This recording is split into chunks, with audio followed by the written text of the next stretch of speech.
refuses to release them. Let me stop there and simply say, Mr. President, if you really want us to read the transcript, then by all means, sir, release the transcript. This impeachment trial must be full, fair, and a pursuit of the facts and truth above all else. And that means relevant documents, witnesses, and testimony as in any other trial. Thank you. Okay. I just wanted to say one more thing. Now, our Republican colleagues are going to amazing lengths to avoid the truth. So I heard a proposal that recently came from two Republicans, I think this morning, Langford and Graham, that we get the manuscript and read it in the skiff in secret. What an absurd proposal. It's a book. There's no need for it to be read in the skiff unless you want to hide something. To what extent are some of our Republican colleagues going to twist themselves an entire pretzel to avoid the truth? Our view is simple. We want 4 witnesses, 4 documents. The Republicans can call who they want. They have the ability. They have the majority. We want these witnesses and these documents because we want the truth. Yes? But on that topic, as a start, would you like to see the book and see exactly what the truth is? Nothing is a better substitute. Nothing is a substitute for a witness under oath, in person, testifying. That's what we want. So, just to be clear, are you okay with the risk that Hunter Biden will end up in front of the Senate if it needs to get to hear from John Bolton and the other witnesses? We're not bargaining with them. We want 4 witnesses and 4 sets of documents. Then the truth will come out. If they want to call their other witnesses, fine. But my view is that one of the reasons they have the power to do it already, is because they know they would make a joke of the trial, and they would look very, very bad as they're further trying to distract from the truth. Yes. Yes.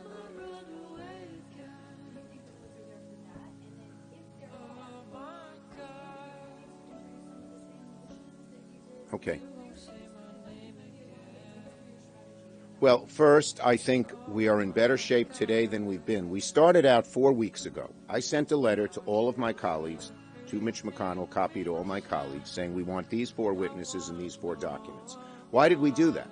Because a few days before, it was clear that Mitch McConnell, he made it public on Sean Hannity, was going to take all his orders from the president and wouldn't be for witnesses and documents because the president has engaged in absolute obstruction. Absolute, on everybody. No president has done that. Nixon let his witnesses testify. Clinton let his witnesses testify. Only Trump is engaged in absolute obstruction. Nobody, not even negotiating. Okay. So we came to how do we get the truth? These 4 witnesses, these 4 documents. As I've repeated, but it's worth repeating again, they are not Democratic witnesses. They are some of the President Trump's main men. We don't know what they'll say. It could be exculpatory. It could be incriminating. We don't know, but we're willing to hear it. Okay? So we asked for them. They said no. McConnell came up. He couldn't get the votes to just say no witnesses and no documents. He would have done that had he could. So he came up with this plan. Let's kick the can down the road. And now they have this vote first on whether we should have any witnesses or any documents. And are we in better shape today than we were yesterday? Yes. Am I certain we're going to win that? Far from it. The enormous pressure from a president who we know is nasty and vindictive to anyone who opposes him is large. Ask Flake, ask Corker. And so we're not sure of it, but the American people are demanding it. 65%, 70% of Republicans are demanding it. So senators know that they're going against fundamental fairness, going against truth, and going against their constituency wishes. Once we win that vote, if we do, then yes, we will ask for our witnesses and documents. We haven't changed. We don't want any more. We don't want any less.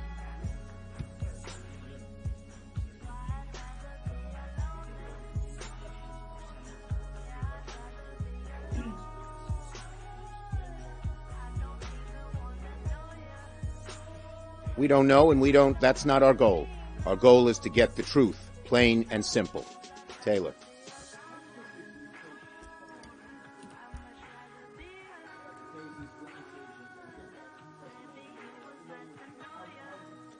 We do not want, I think neither Republicans nor Democrats want to extend this unduly. We want the truth, and we don't want to truncate a trial so we don't get the truth. But we will work as expeditiously as possible to get the facts out, the witnesses and documents, and then we'll have a vote. Well, I don't think much, because if the subpoenas are voted on bipartisan and signed by the Chief Justice, I don't think courts are going to mess with that.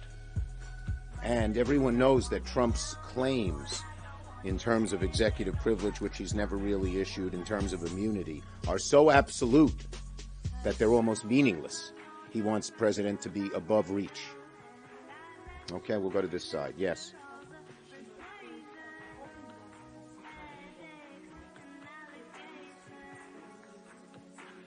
No, but Trump's tweets can be used to dispel any notion of privilege. You can invoke privilege and say, we can't talk about this, but I can. That's what Trump is saying. Yesterday, he talked about the tweet. No court would go for any executive privilege or immunity once Trump has perorated on this issue, which he has done, and also once he's spoken on it. It's a joke. Cheryl.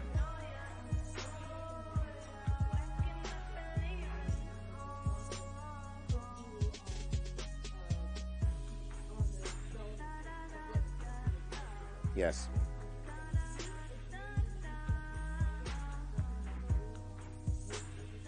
Well, we had an amendment. It was Chris Van Hollen's amendment before McConnell's resolution was adopted, so we could offer it, that said Roberts should have to rule. Now, still, the Senate rules would allow the Senate to overrule Roberts, but the weight of his ruling would matter. And we like that, and we hope that could happen. Okay? Yes.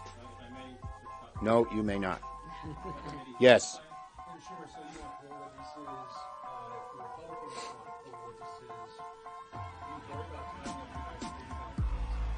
As I said, first of all, the only person who's tying up the United States Senate for a long time is Donald Trump.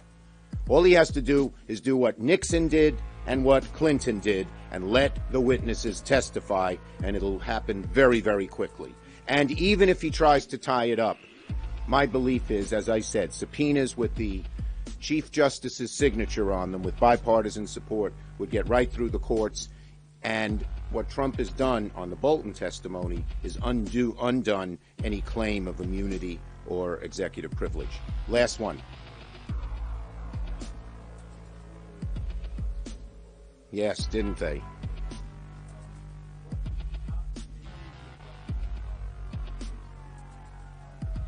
Well, we'll see. You know,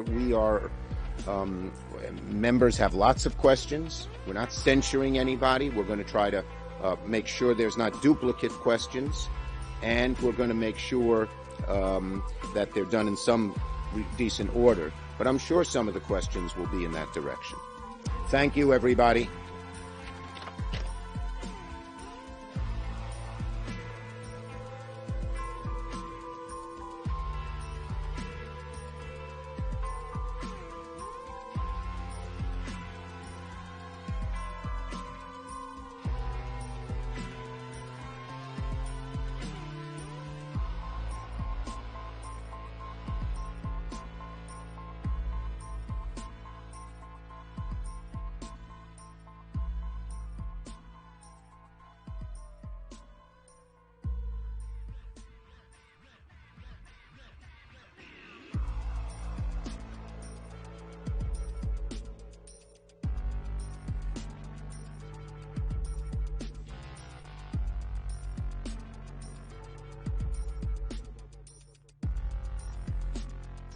Watching a church service from afar, one senator said that they thought they would be okay with 12 hours of listening to this testimony before they actually had to sit in the chamber for 2 hours. They said they actually think maybe a shorter sessions is going to be better. Huh. All right. Well, we'll certainly see in the coming days. And quickly to you, Yamiche, with this change in the resolution around how this trial is being conducted, all the push for Democrats, by Democrats for witnesses, for evidence. How's the White House reacting to that?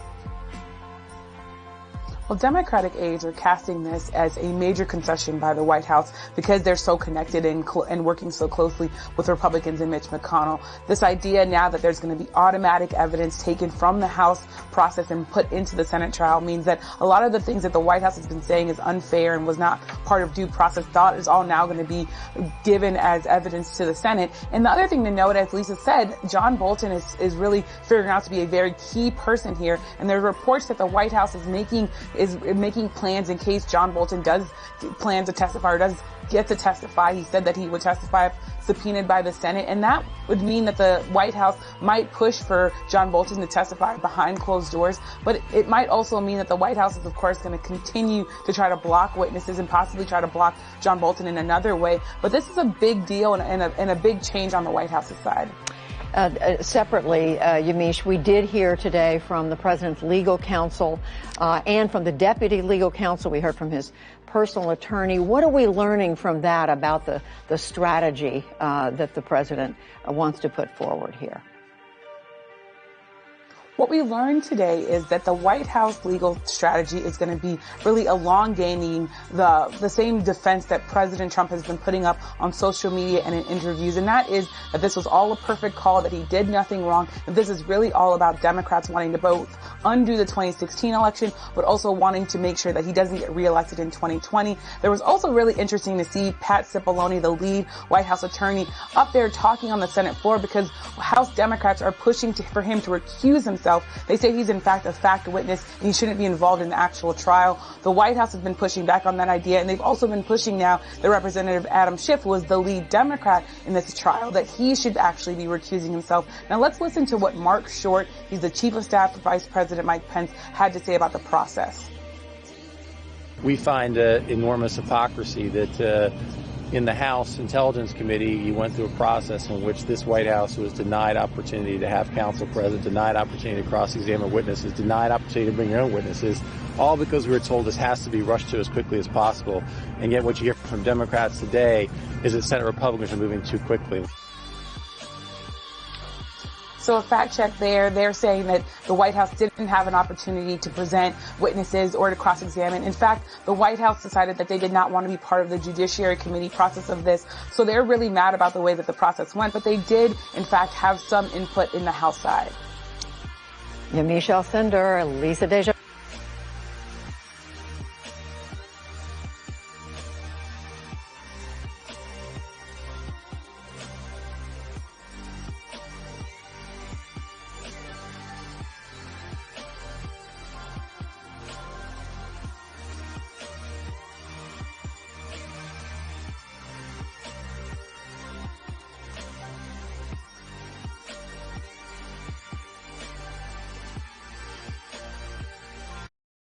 Thank you both.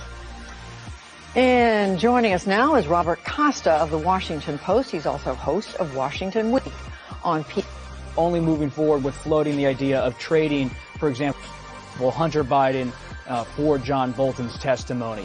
But Democrats are very resistant to this idea. They do not believe Hunter Biden is relevant to this trial, and they have so far not engaged in talks with Republicans.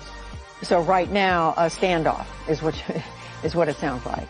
It's a standoff, but I just filed a story for the Post and working on a story about how some Democrats may want to start to think about maybe cutting a deal with Republicans on witnesses. And one thing to pay attention to is, could Democrats engage on a deal, if not Hunter Biden for John Bolton, some kind of arrangement where Republicans would get a witness they would want from the Democratic side, Hunter Biden, Joe Biden, someone related to Burisma and the Ukraine matter, or not. And that's a choice both parties are going to have to make. So interesting. And that brings to mind, of course, Joe Biden himself, who's in Iowa campaigning right now, while several of his leading rivals in Iowa are frankly stuck in the Senate for this trial.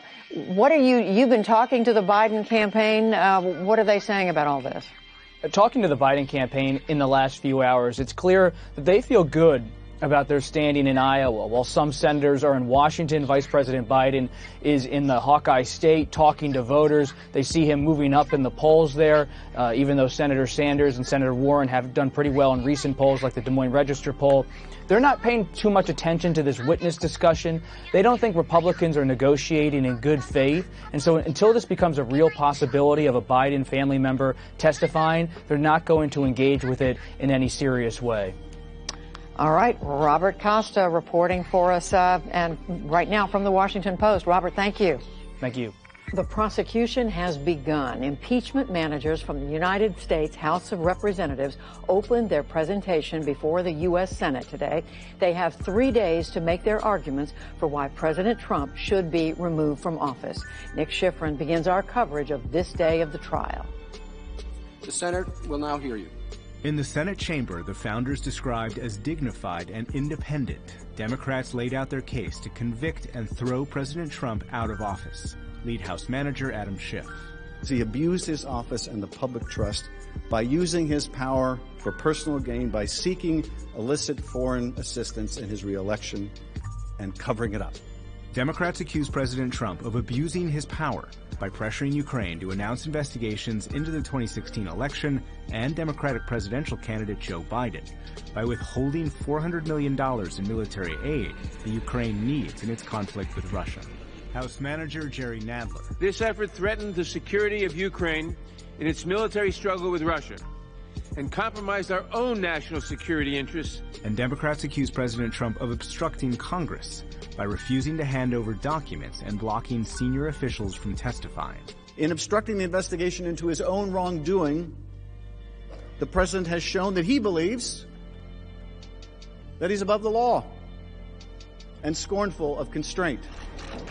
Today was for the president's prosecutors, so the response fell to the president himself, 4,000 miles away at the Davos World Economic Forum. He singled out Schiff and described his impeachment as beneficial. These are corrupt people, some of them, and some of them are just playing the political game. But if you look at the poll numbers, my poll numbers are the highest they've ever been. If you look at the funding numbers, if you look at what the money raised by the Republican Party has just set a record. Nobody's ever done this before. It's because of the impeachment hoax.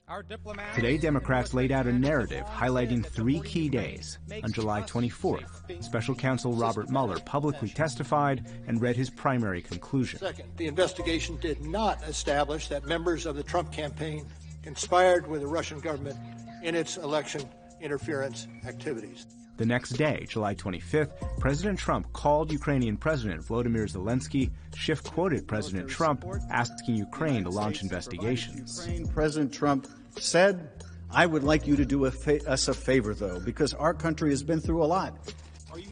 And the next day, July 26th, President Trump called U.S. Ambassador to the European Union Gordon Sondland, asking whether Ukraine would undertake the investigations. In many ways, those 3 days in July tell so much of this story. This course of conduct alone should astound all of us who value the sanctity of our elections. Schiff urged senators next week to vote to interview witnesses and allow documents that were kept from House investigators. You will see them, and so will the American people, if you allow it. If, in the name of a fair trial, you will demand it. Today, President Trump suggested he could support witnesses, but had reservations, especially about senior national security officials, such as former National Security Advisor John Bolton. I would rather interview Bolton.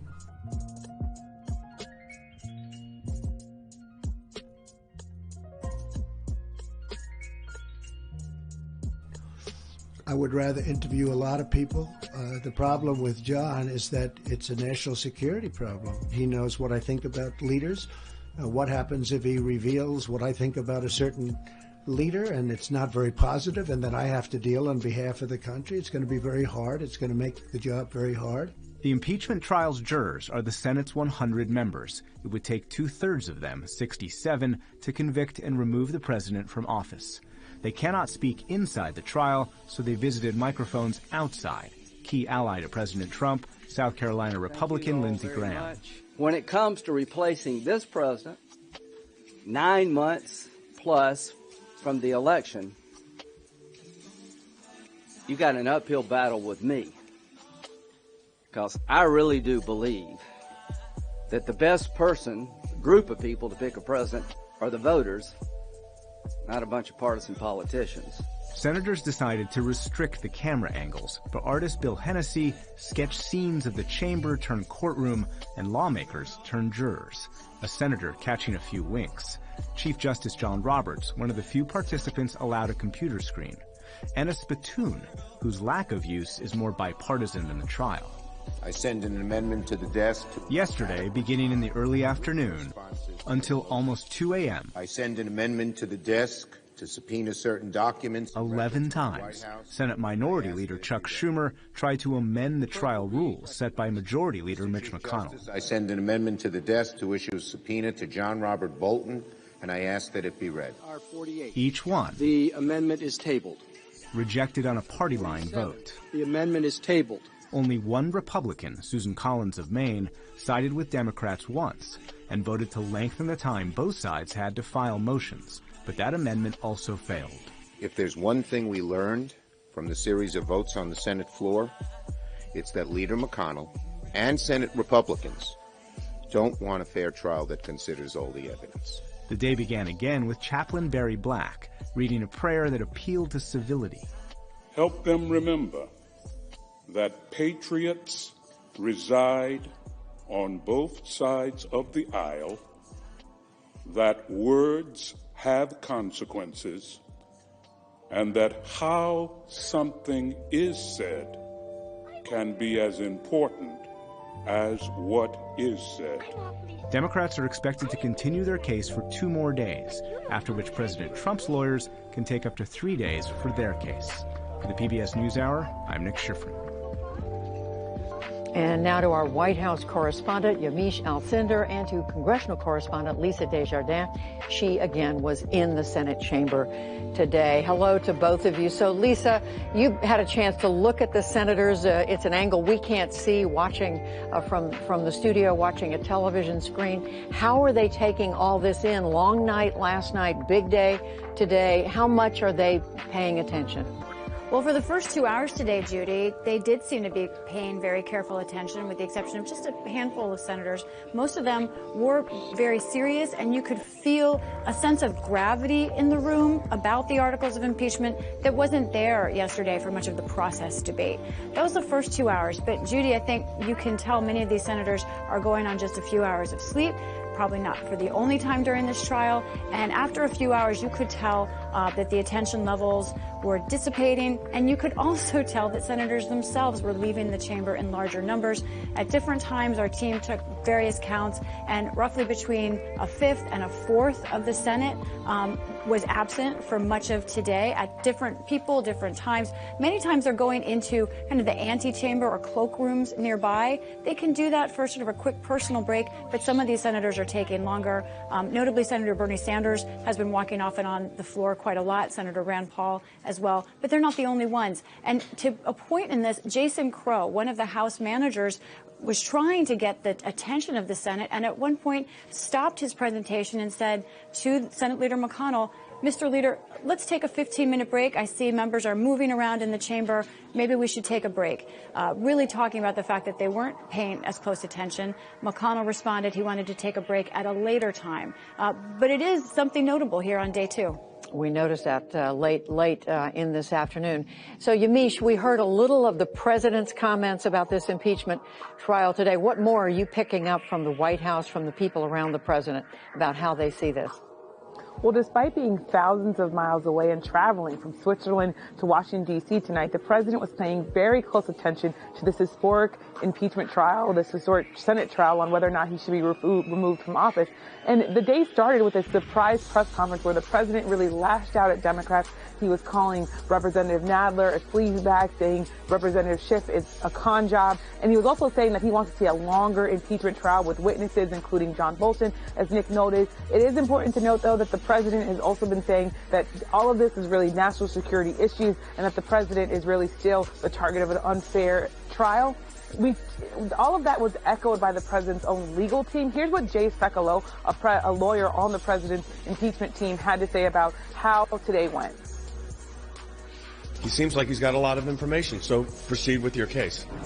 The more they do this, 2.5-hour events at a time, it undercuts their entire argument. We will challenge aggressively the case that they're putting forward based on what we're hearing, and we also have an affirmative case that we're going to make as well. So even as they're going to be continuing to listen to Democrats make their case, you already have the president's lawyers saying they're going to be aggressive when it's their turn. And Lisa, back to you. We are now into this trial, but we still don't know if the senators are going to vote to call witnesses. What are you hearing about that? A little news on that today, Judy. Senate Democratic leader Chuck Schumer said that he would take off the table a deal for a Democratic witness like John Bolton in exchange for Hunter Biden as a potential Republican witness. Senator Schumer said they only will talk about fact witnesses to the president's alleged charges. They do not believe Hunter Biden is that kind of fact witness. And they say if Republicans want to call Hunter Biden, they need to get 51 votes on their own to do it. Now, this doesn't mean a deal is completely off the table, any kind of deal, but that specific deal is off the table, at least for now. And Yamiche, I'm going back and forth because there's so much to ask both of you, but we know the Democrats were criticizing the president today, not turning over any documents, not cooperating. The president brought this up himself. What are you hearing again from folks in the White House about how they plan to push back? The president, in fact, was bragging about the very thing that Democrats say got him impeached, and that is that he did not want to be turning over any sort of documents to Democrats. He said, look, we have all the materials. They don't have any. He was saying that he was happy with his defense team because of that. Now, of course, Democrats are saying that's the president bragging about what they say is obstructing Congress. The other thing to note is that the president set a record today when it came to tweeting out things. This is what the White House has been saying, that they're going to really be proactive in being on social media. Here's what the president tweeted, retweeting the Republican National Committee today. He said, just how weak is the Democrats' impeachment case against President Trump? Adam Schiff is relitigating Russia and Mueller. And there you have the president's legal team essentially also echoing that statement. They've been saying that this is the ghost of the Mueller investigation haunting President Trump, making the case that Democrats are still trying to find something, anything, they argue, to try to take the president down. So what we see now is the president really echoing that and really doubling down and lashing out on Democrats, both online and, of course, in that Senate trial. And Lisa, a final question for you before I come back to Yamiche. I mean, hanging over all this is the question of whether any senator's mind is truly open enough to an argument that could change his or her mind. How do you sense that? Well, we're trying to read the faces of the senators, and I'll say, to talk about what Yamiche is bringing up, both sides have mentioned the Mueller report, and when you look at senators, that is something that really does not make them more alert. They seem to be tuning out talk of the Mueller report on either side. But there were some moments today, especially sound bites of the president himself, when he spoke, Judy, when they played the soundbite of the president asking Russia to look into Clinton's missing 30,000 emails, which I think the president's team has said was a joke, but which Democrats take seriously. You could tell every senator was paying close attention to that, including Republicans. The idea of the president asking Russia for help, whether it was rhetorical or not, was something that you could tell really was gripping the Senate in that moment. And finally, Yamiche, we are in the phase of the trial where the president's legal team has to sit there and listen to, in essence, 24 hours of arguments from the House managers. The Democrats, how are they using this time to get ready when it becomes their turn? They're using this time by really listening closely at how the Democrats are making their case. And as Lisa just noted, they're really paying attention to the fact that the Democrats are planning to use the president's own words against him. I remember being on the White House lawn when the president said, look, not only should Ukraine look into the Bidens, but so should China. Now the White House's legal team is getting ready to make the counter argument that the president was only joking and that Democrats are really taking his words and trying to twist them to mean things that he didn't really mean. But it's important to note that there was reporting that China did try to turn over some documents about the Bidens after the president said those words. So it's really going to be the president's legal team trying to make the case that the president at times is being lighthearted and that he wasn't really trying to violate the Constitution in some of those statements that he's made. Yamiche Alcindor reporting from the White House, Lisa Desjardins at the Capitol. We thank you both. Now, the Senate impeachment trial is supposed to maintain a certain sense of decorum in keeping with the role of the upper chamber. And that's been largely true. But at times, especially yesterday as it got underway, the tone of this trial has grown heated and harsh. It was very late last night that Chief Justice John Roberts took note and made a point of rebuking the lawmakers. Earlier, Congressman Jerry Nadler had suggested that Republican senators were ready to vote for a cover-up for the president. The White House counsel, Pat Cipollone, in turn, told Nadler that he should be embarrassed and called the Democrats' efforts a farce. Well, that's evidently what prompted this response by the Chief Justice. I think it is appropriate at this point for me to admonish both the House managers and the President's counsel in equal terms to remember that they are addressing the world's greatest deliberative body. One reason it has earned that title is because its members avoid speaking in a manner and using language that is not conducive to civil discourse. To examine the role of the Chief Justice in this impeachment trial while he is still carrying out his main job, presiding over the Supreme Court, we turn to Marcia Coyle of the National Law Journal, who was in the court for the arguments today. Marcia, this is a man with two big jobs right now. You've covered the court. You've written a book about the Roberts court. What did you make of his speaking out as he did very late last night? Well, I think, Judy, the Chief Justice has really two major obstacles here, or challenges here. He has to, as presiding officer, maintain decorum in a hyper-partisan environment and also keep himself above the fray for the sake of his own reputation and the reputation of the Supreme Court. And I think what he did early this morning was show that he's quite willing to step in order to maintain that decorum. And he did it in quintessential Roberts style. He was firm, he was even-handed, and he used a bit of history. This nugget from 1905 about the impeachment of a federal judge and an objection to the use of the word pettifoggery in order to sort of soften the rebuke with a little bit of humor. Which sent us rushing to either to look it up with a dictionary or Google or whatever.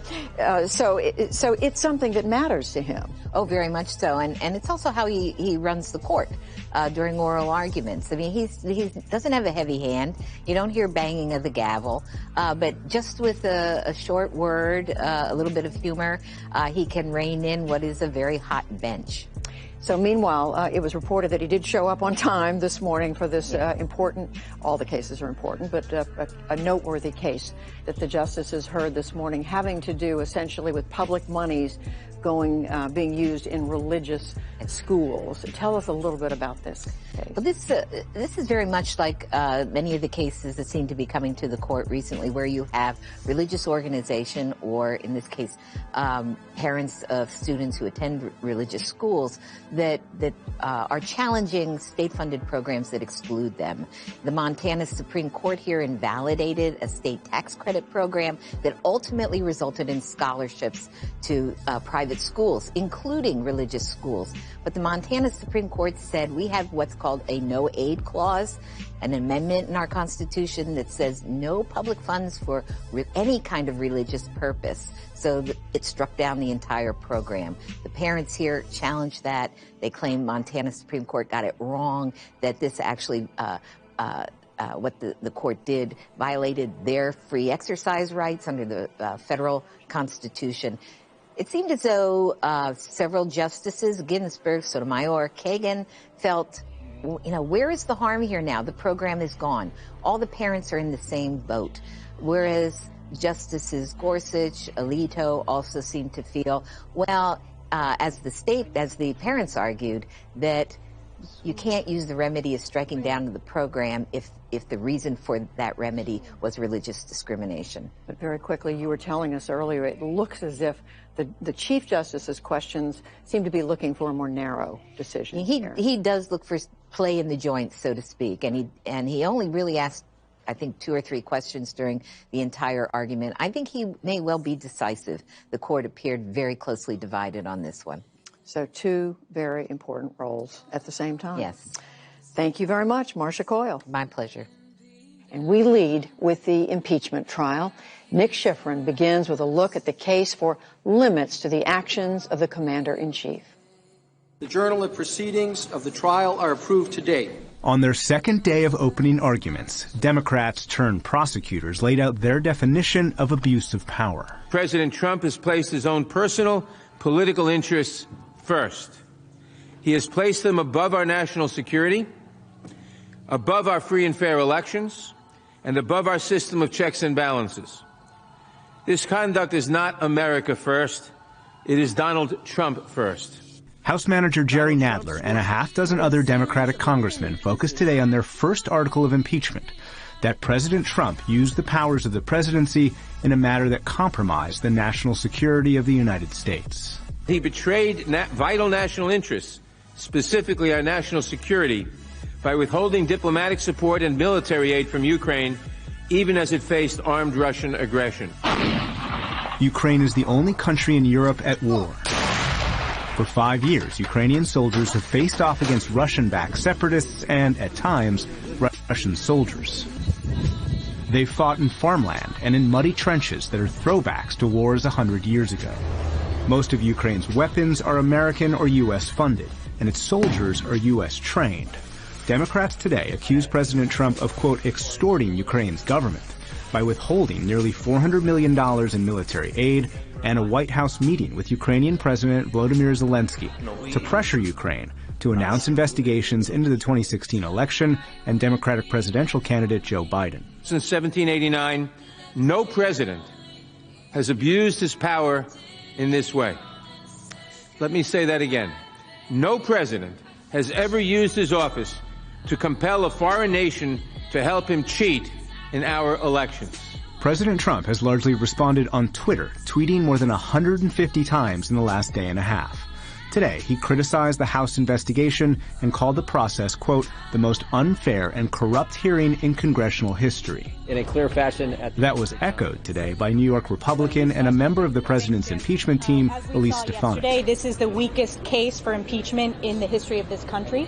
We continue to see how flimsy this case is, which is why there was bipartisan opposition in the House. There was bipartisan no votes when it comes to impeachment. And White House Deputy Press Secretary Hogan Gidley said when the president's lawyers present their defense, the facts would be on President Trump's side. All the evidence, all the material, the evidence to prove the president has done nothing wrong and get a complete and total exoneration. The Democrats tried but failed to force new witnesses at the trial's beginning. Here is what he said. So instead, they used video clips, including of one of the senators listening, Lindsey Graham, talking about President Clinton's 1999 impeachment. Doesn't even have to be a crime. It's just when you start using your office and you're acting in a way that hurts people, you've committed a high crime. Before that clip was played in the chamber, Graham told reporters he thought Democrats were doing a good job and that President Trump wanted to go on the offensive to examine Biden, who led Ukraine policy during the Obama administration, and his son Hunter, who served on the board of a Ukrainian energy company widely considered corrupt. Why are you paying Hunter Biden? You can say they're corrupt, but they're not stupid. Does it make sense to hire the son of the guy in charge of the portfolio for the American government? I love Joe Biden, but I can tell you, if the name was Trump, there'd be a lot of questions asked. Democrats spent time today describing Biden's pressure on Ukraine's previous government as in the U.S. national interest. And at one point, they even referenced a poll showing Biden as the Democrat with the best chance to beat President Trump. Texas Congresswoman Sylvia Garcia. The president asked Ukraine for this investigation for one reason and one reason only, because he knew it would be damaging to an opponent who was consistently beating him in the polls, and therefore it could help him get reelected in 2020. President Trump had the motive, he had the opportunity, and the means to commit this abuse of power. This trial's jurors are the Senate's 100 members. It would take 2/3, 67, to convict and remove the president from office.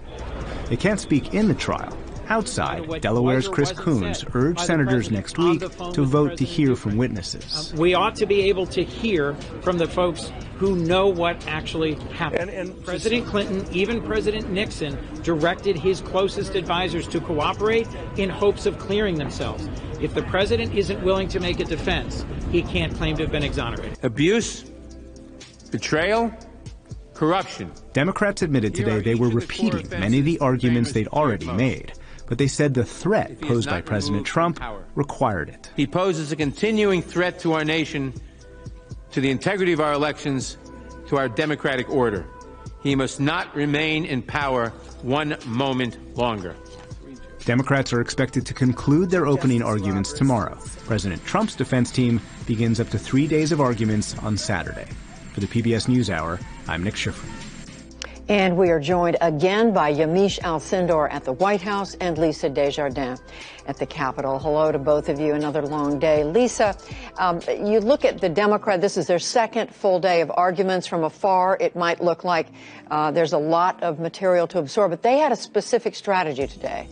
That's right, they did. As Nick reported, they were focusing on abuse of power, but they were also sort of laying out how they arrived at that conclusion. Specifically, Judy, Adam Schiff said there were 10 points of evidence that prove that the president's intent was his own self-interest or corruption. So we've kind of summarized some of these 10 points. Essentially, according to Adam Schiff, the first one is that the president basically focused only on the Bidens and the 2016 election as to the investigations he wanted. Also, Schiff said he defied the previous U.S. foreign policy as regards to Ukraine, and also that they required he looked to outside the regular channels to try and get done sort of his bidding. Two more points that Adam Schiff brought up, that the Ukrainians saw what was going on as political from President Trump. This is the argument Schiff is making. And that Trump's own words on his call with President Zelensky and the White House attempt in Schiff's words to bury that call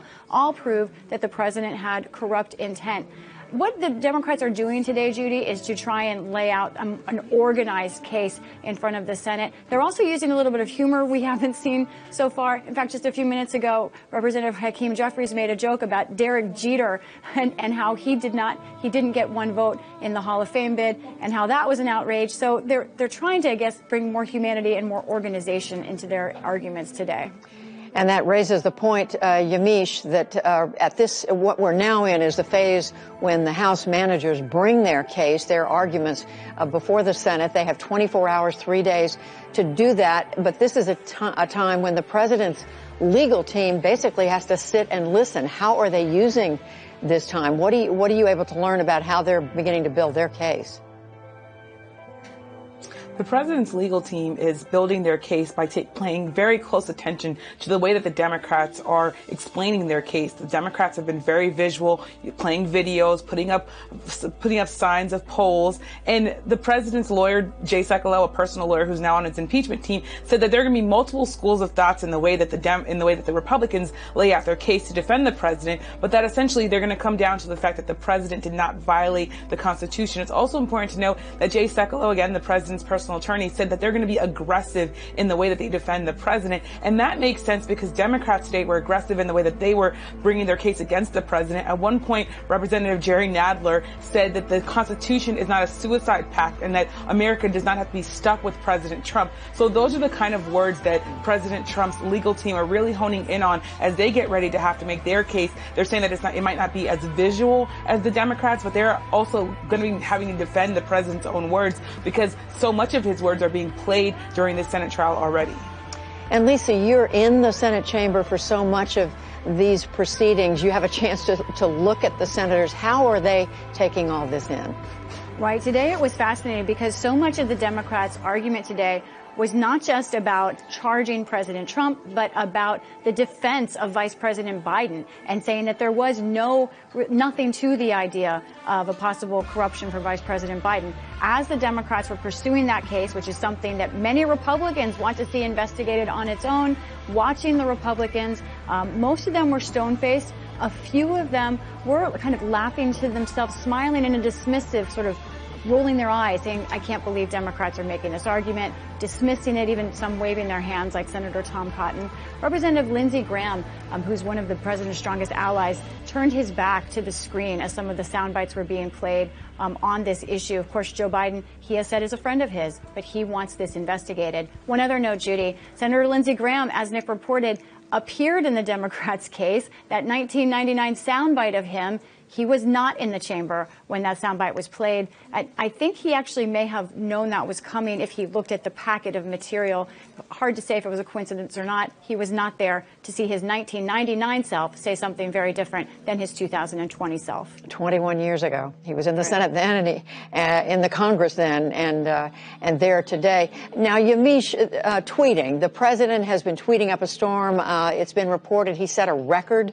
What is he saying?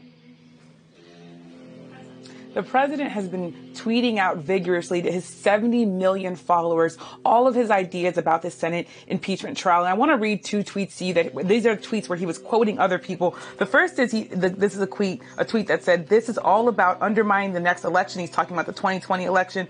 The second tweet said, "The Democrats have now conceded that President Trump has not committed a crime." In that tweet, he was quoting Ari Fletcher, who was a former White House press secretary under former President George W. Bush. Now, that point is not something that Democrats have conceded. Instead, they've been making the case very, very methodically, as both Nick and Lisa have reported, that he violated the Constitution and abused his power, and that he's obstructing Congress. But what you see is the president not only using his words, but paying close attention to other networks, TV networks, and quoting people that he's seeing on TV, on Twitter. And Lisa, we're playing a bit of ping pong here, but back to you in terms of the senators. What about decorum in terms of paying attention? Are they sitting in their seats? Are they staying in the chamber and so forth? Largely, when you look at the chamber at any one moment, the majority of the Senate is sitting in their seats. However, at any one given moment, Judy, I would say something like 20 to 25% of the Senate is still out of the chamber. Some leaving for more extended periods of time. It depends on the senator. But a lot of senators are also taking to standing in the back of the room, some of them stamping. You can see they're trying to get the blood moving. They want to stay alert. I will say that today senators seem far more alert and attentive than on any day that I've watched them. It could be that they're sort of getting into the routine here. They're starting to get used to the pacing of this. But I also think, Judy, there might be something to be said for going into modern device withdrawal, as crazy as that sounds. Think about this. The Clinton impeachment trial happened the same month as the BlackBerry was launched. There were not mobile devices in the Senate before. Now all of these senators are plugged in, addicted, some of them, to their devices. They can't have them. Instead, what can senators do in the chamber? Basically 4 things. They can listen, they can write, they can read something, or they can drink a glass of water. A few of them are drinking milk. So there really is very little for them to do. We've seen Rand Paul with an extensive sketch of the Capitol. We've seen some like Senator Burr, who has one of those finger fidget devices that he's spinning constantly to keep attention. They are finding, I think, better ways to be attentive today. There are more conversations and a little bit of chatter and whispering. It is, to some degree, like a high school classroom that way. However, honestly, but I do think senators are more attentive today than we have seen the past 2 days. Interesting. That may have something to do with Democrats' presentation. And by the way, none of us would know anything about withdrawal from our electronic devices. Just quickly to you, Yamiche, at the end, the president's on his way to Florida today. What more do we know about how he's spending his time as this trial goes on? Well, the White House is really making the case that the president is continuing to do the business of the people here. So I want to put up a really quick tweet, which is that the president tweeted me today, and he talked about the fact that I tweeted about the fact that he's going to be having a rally in New Hampshire just the day before the Democratic primary there. He tweeted true. I, of course, tweeted back inviting him to interview here on the NewsHour. But essentially what the White House is doing is making a long schedule for the president. He's going to be signing that new trade deal from the USMCA. a trade pact between the United States, Mexico, and Canada. They're also saying that he's going to be welcoming the Prime Minister of Israel next week, Benjamin Netanyahu, possibly putting out a plan for the Middle East, and that he also might be going to both Iowa and New Jersey to hold campaign rallies. So essentially the president's going to have a pretty packed schedule even as the Senate trial goes on. But Judy, we should all expect the president to still be paying very close attention to the Senate trial and tweeting up all about it. Both paying attention and staying very, very active publicly. Yamiche Alcindor, Lisa Desjardins, thank you both so much. The impeachment trial of President Trump is nearing its halfway point. 100 United States senators listened today to prosecutors from the House of Representatives taking turns as they sought to wrap up their case. Once again, Nick Schifrin begins our coverage. Today, House Democrats are ending their opening arguments the way they began, portraying President Trump as a clear and present danger.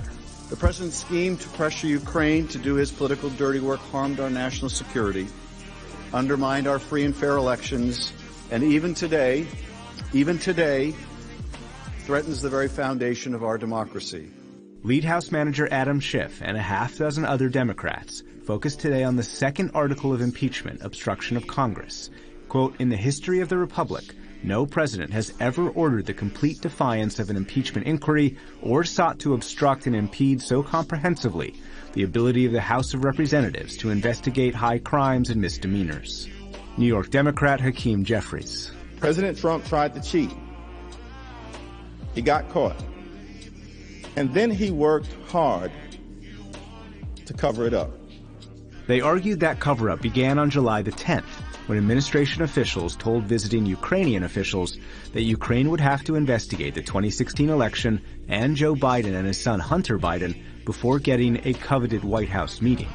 On July 25th, President Trump spoke to Ukrainian President Volodymyr Zelensky and repeated the investigation requests. And in August, an intelligence official working at the White House filed a whistleblower complaint. Today, House Manager Jason Crow said the White House covered up each step. It started with the White House's lawyers' failure to stop the scheme after the July 10th meeting was reported to them, continued with attempts to hide the July 25th call summary, and escalated with the White House's illegal concealment of the whistleblower complaint from Congress. During the investigation, Democrats subpoenaed and asked for documents from Secretary of State Mike Pompeo, acting White House Chief of Staff Mick Mulvaney, and National Security Council lawyer John Eisenberg. All refused to comply, even though Eisenberg knew of internal concerns about the president's actions. Because the president blocked Mr. Eisenberg from testifying without any justification, the record is silent as to what, if any, actions he or the White House counsel took to address President Trump's brazen misconduct and abuse of power. President Trump has argued there was no cover-up because nearly $400 million in military aid to Ukraine was eventually released. But Democrats today said it was released only under pressure. After the House launched an investigation, and after Congress learned about the existence of a whistleblower complaint, the $391 million in security aid was only released because President Trump was caught red-handed. Today, President Trump portrayed the Democrats as tedious, writing on Twitter, the do-nothing Democrats just keep repeating and repeating over and over again the same old stuff on the impeachment hoax. They want to use up all of their time, even though it is the wrong thing to do. They ought to go back to work for our great American people. That was echoed by Nebraska Republican Deb Fischer during an interview with Judy Woodruff. It was wrong of the president to ask the president of Ukraine to conduct an investigation into Vice President Biden and his son. Do you accept their premise that that is what President Trump did? I don't. You know, I'm waiting to hear from the defense starting tomorrow. That's what a jury's supposed to do. We don't make decisions based on one-side presentation, and we'll hear what the president's defense says tomorrow. In the Senate, there are 47 Democrats and independents. 20 Republicans would have to join them to get to 2/3, 67, to convict the president and remove him from office. But only 4 Republicans would have to switch to get to a majority of 51 to allow witnesses and new evidence. Today, Senate Minority Leader Chuck Schumer made that appeal personal. Will 4 Republican senators, just 4, rise to the occasion, do their duty to their Constitution, to their country, to seek the truth? The Democrats also focused today on former U.S. Ambassador to Ukraine, Marie Yovanovitch. She testified how she was dismissed by the Director General of the Foreign Service in a hurry. She said I needed to come home immediately, get on the next plane to the U.S. And today we learn more about how long President Trump had been discussing her removal. 1 year before she was dismissed, President Trump was having dinner with Lev Parnas and Igor Fruman, associates of his attorney, Rudy Giuliani. They were criticizing her, and according to a recording heard by ABC News, President Trump said, "Get rid of her, get her out tomorrow. Take her out, okay? Do it." Today, Republicans argued ambassadors serve at the president's pleasure, and that President Trump was well within his power to fire an ambassador, as he had fired so many would-be apprentices. You're fired. My guess is we're probably not surprised that the guy who, had a TV show where he talked about firing people is willing to recall the ambassador. The President of the United States can put in place the people he thinks who are best there who would do the best job implementing the policies that he was elected to implement. I think that's what he's doing. During this trial, senators are supposed to sit silently at their desks, but in this chamber-turned-courtroom, the days are long and the chairs are hard. Sketch artist Bill Hennessy caught a fidgety senator's desk left empty, a notepad left behind, a fidget spinner in another senator's hands, and another on a nearby desk. During a break, Republicans strategized. The president's side will begin its turn tomorrow, when they start up to 24 hours of opening arguments and try to rebut Democrats' central argument. There's a toxic mess at 1600 Pennsylvania Avenue, and I humbly suggest that it's our collective job, on behalf of the American people, to try to clean it up. For the PBS NewsHour, I'm Nick Schifrin. And now to share their reporting on this ongoing trial, our own Lisa Desjardins at the Capitol and Yamiche Alcindor at the White House. Hello to both of you. So, Lisa, you were watching it all, and you were telling us that you're seeing something new today in terms of how these senators are taking it in. That's right. From our spot above the Senate chamber, generally above the Republican side of the chamber, I have to tell you, Judy, I saw for the first time today every single senator taking notes or looking through the graphic presentation in paper form that Democrats had given out. Up until today, Republicans had been given the choice whether to get that presentation in paper form or not. Some Republicans have chosen not to look at it. And I had seen several senators who were watching and listening, but not taking notes, not looking through any paperwork. Today, these desks are full of documents, every single one of them. Also, Judy, did not see a single senator nodding off. And I know that's kind of a funny thing to talk about, but these are long days. The chairs are hard, as Nick wrote, and it's very common to see it for brief moments, senators nodding off. Did not see that today. I think this is an alert Senate. Why is this? Speaking to senators, there's two factors. I think there's anticipation of the president's side presenting his case very soon, and people are focusing on getting ready, preparing for that. I also think there's a lot of consideration of the questions senators will get to ask once the president rests his case in his opening statements, and senators are starting to hone in on that fact that they will get the chance to ask questions. They're trying to sort out what they want to ask. And to Yamiche, you've obviously been talking to the White House. How is the president responding to what's going on today and in these other days? And there's this new recording of the president? That's right, Judy. President Trump and the president's legal team has spent most of the day lashing out at Democrats, saying that they are really after the president for this partisan political act. I've been texting with Rudy Giuliani again today. He's been telling me that there are too many lies to push back on. So his take is that Democrats are really making things up. Lisa, back to you on this was the day when Democrats turned to the second article of impeachment. It really wasn't until mid to late afternoon before they got around to the second article, which has to do with obstruction of Congress. What are you hearing unfold in that regard? Right, and we saw this on the floor very clearly. Democrats produced letters, some from officials within the executive department, some from the Department of Defense specifically, saying to House impeachment at that time chairman that they wanted to comply. They were trying to help them get documents, but eventually they were ordered not to submit those documents. Also, they were showing letters from individuals and attorneys that were saying, my client has no choice but to follow the direct orders of his boss, President Trump. And Democrats sort of summed it up, Zoe Lofgren summed it up as saying that the president's orders were indiscriminate, categorical, and they were wrong, and that shows obstruction. Another interesting note, Zoe Lofgren, a lot of times we're talking about Adam Schiff, but I spoke to a few senators today that say Zoe Lofgren of California actually is reaching through to senators in a way, in a sort of a plain-spoken way that seems to be having an effect on both sides. Now, what will they do the rest of the night, Judy? By my calculation, as of dinner time here in Washington, the Democrats have about 3 hours remaining of that 24 hours. Can you believe we're already nearly at the end of it? And we'll see if they continue with these arguments. I also am looking, though, for the personal stories of these managers, talking about why they care so much and their own personal histories. That was one of the most effective parts of the House impeachment hearings back last year.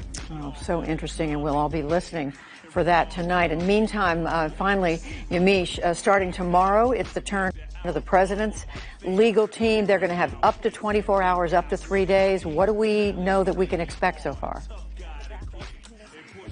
Well, a source working on the president's legal team says that they're eager to present the rebuttal to the Democrats' case. A quick note on the president's tweet.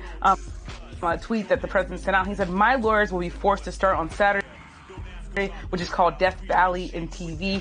Essentially, the president's saying, look, I don't like the fact that we have to present our case not in prime time.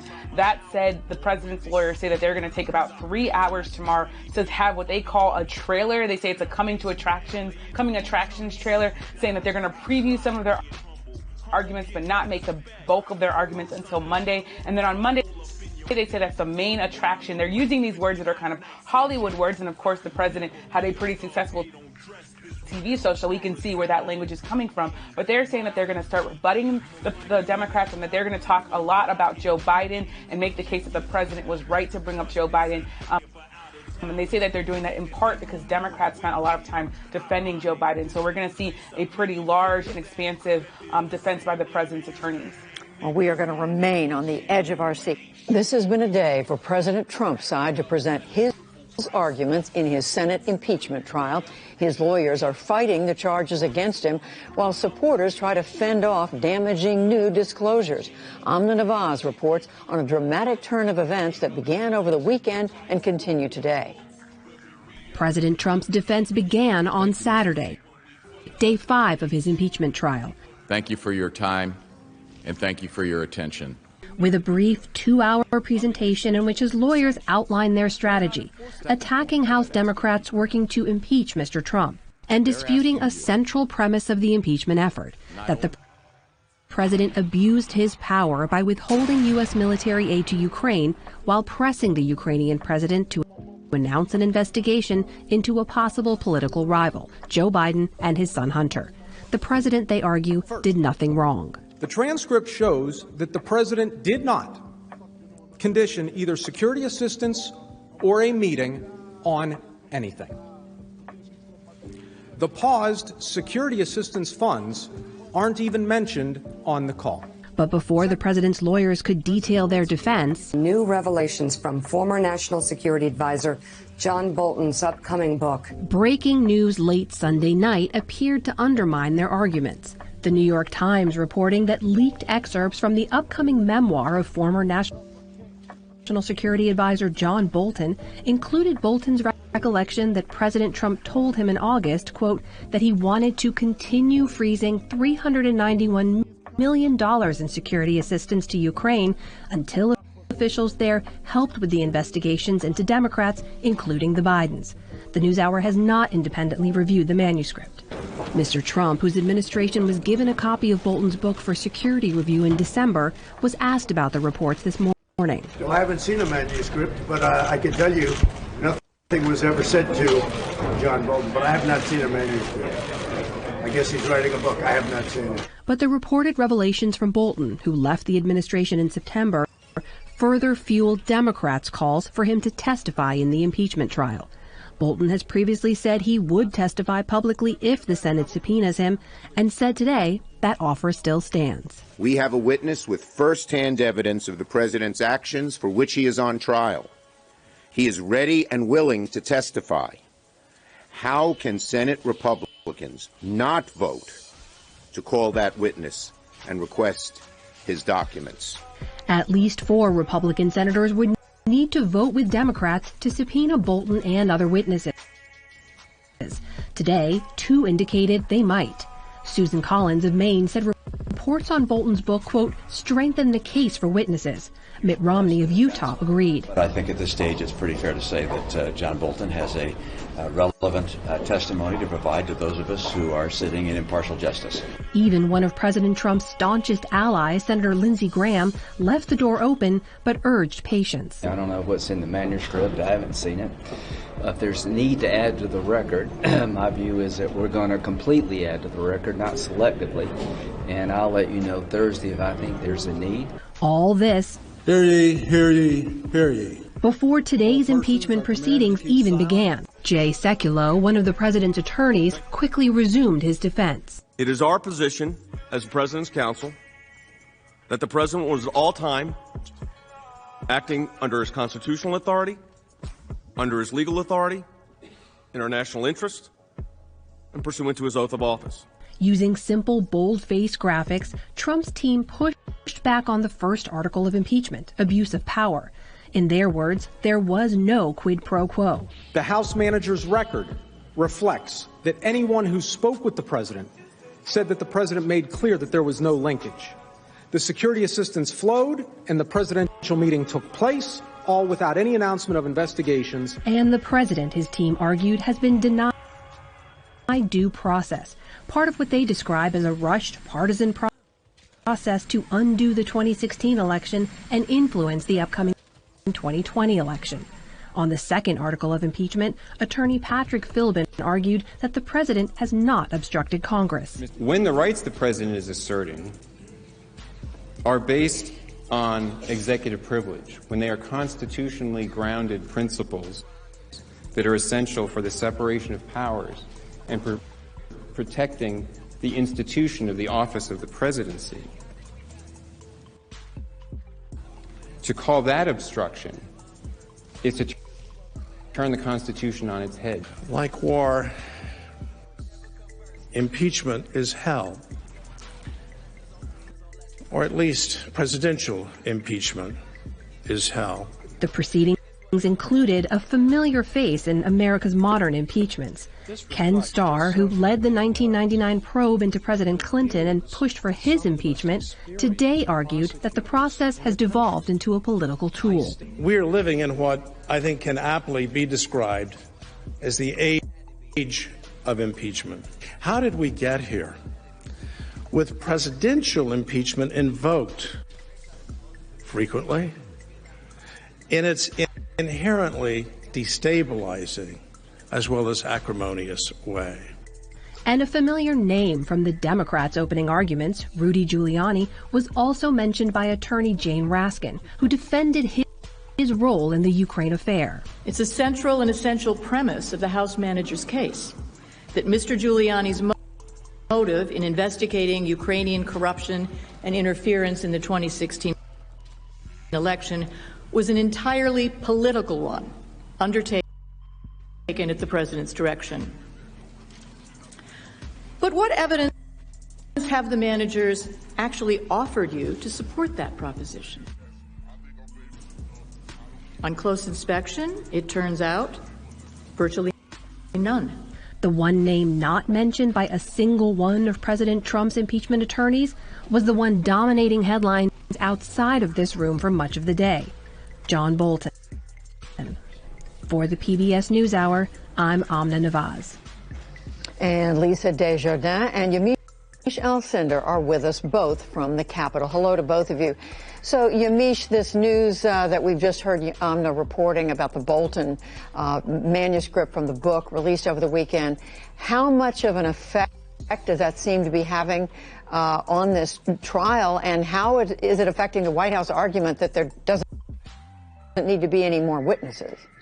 John Bolton's manuscript, the news of the details in it, is really upending the Senate trial. Even though no one was talking about it inside the chamber, it was all people were talking about in the halls of the Capitol today. And what you saw was multiple White House officials pushing back on it. We can put up a graph showing some of the people are pushing back on it. There's President Trump, who said that he never had a conversation where he directly tied aid to Ukraine to investigations of the Bidens. You also have Vice President Mike Pence, along with his Chief of Staff Mark Short, both pushing back, saying Bolton never gave them any sort of indication that he was concerned. And you have Mick Mulvaney, acting Chief of Staff to the President. He also is saying that none of this is true and that he's pushing back on that. The other thing to note, there's a source telling PBS NewsHour tonight that John Bolton might actually come out with this book earlier than expected. They're also pushing back on the idea that John Bolton is doing this because he wants to sell the book. They said that he signed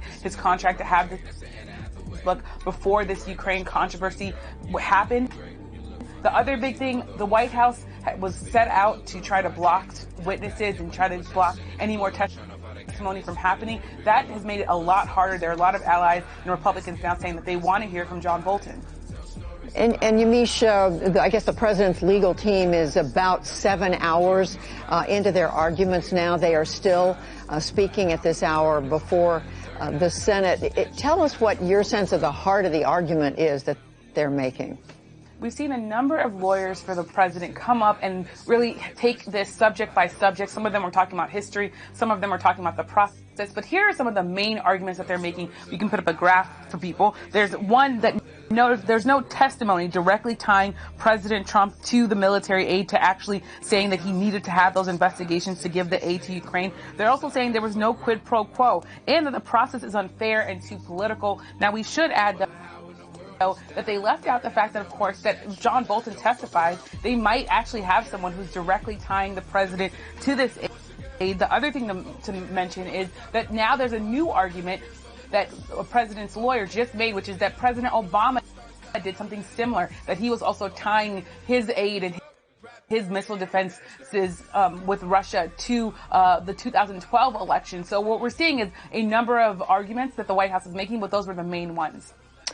To Lisa now. So, Lisa, I know you've been trying to talk to senators. How are these arguments resonating with them? What are they telling you?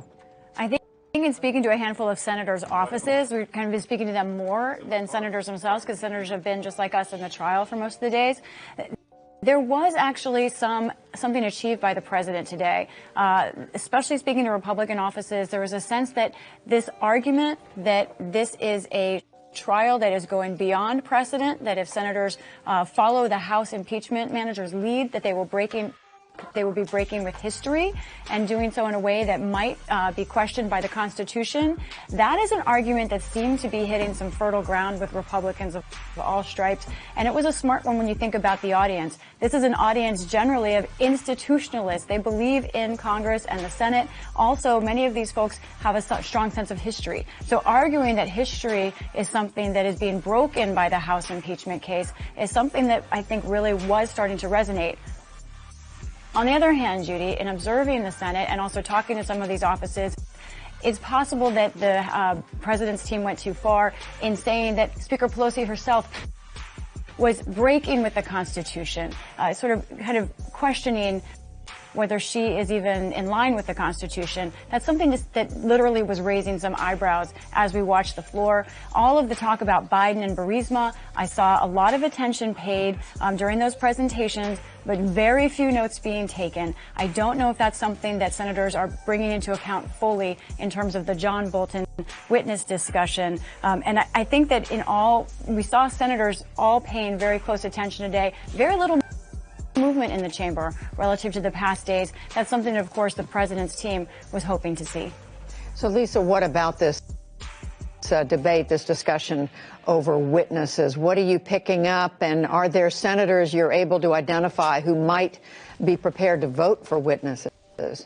That's right. And as Amna reported, we heard from Mitt Romney today that he would like to hear from John Bolton. And already we know Susan Collins has said she thinks that that the case is being made even more strongly by the excerpts the New York Times printed from their book. So that's 2 out of 4 votes that are needed to call any witnesses.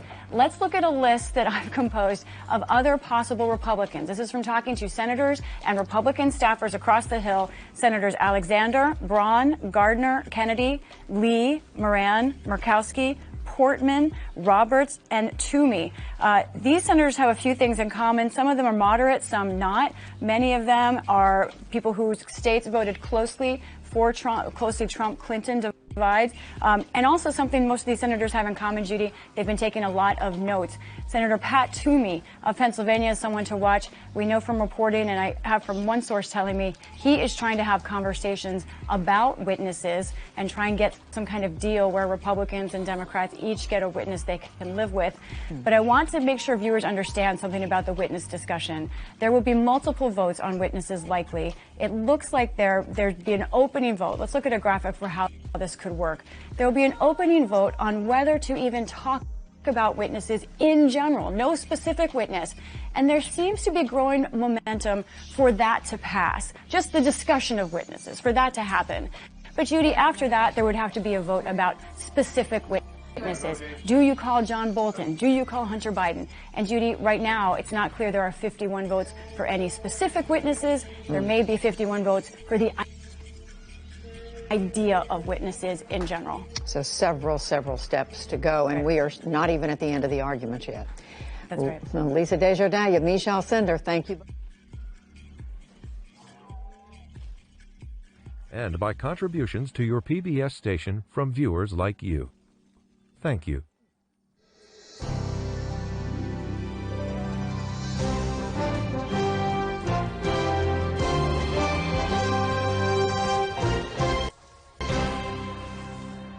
Good afternoon. I'm Judy Woodruff, and welcome to the PBS NewsHour's live coverage of the Senate impeachment trial of President Donald Trump.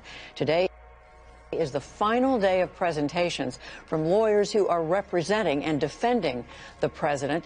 The next phase of the trial will permit senators to submit written questions to both the House managers, who are Democrats, and the White House defense team.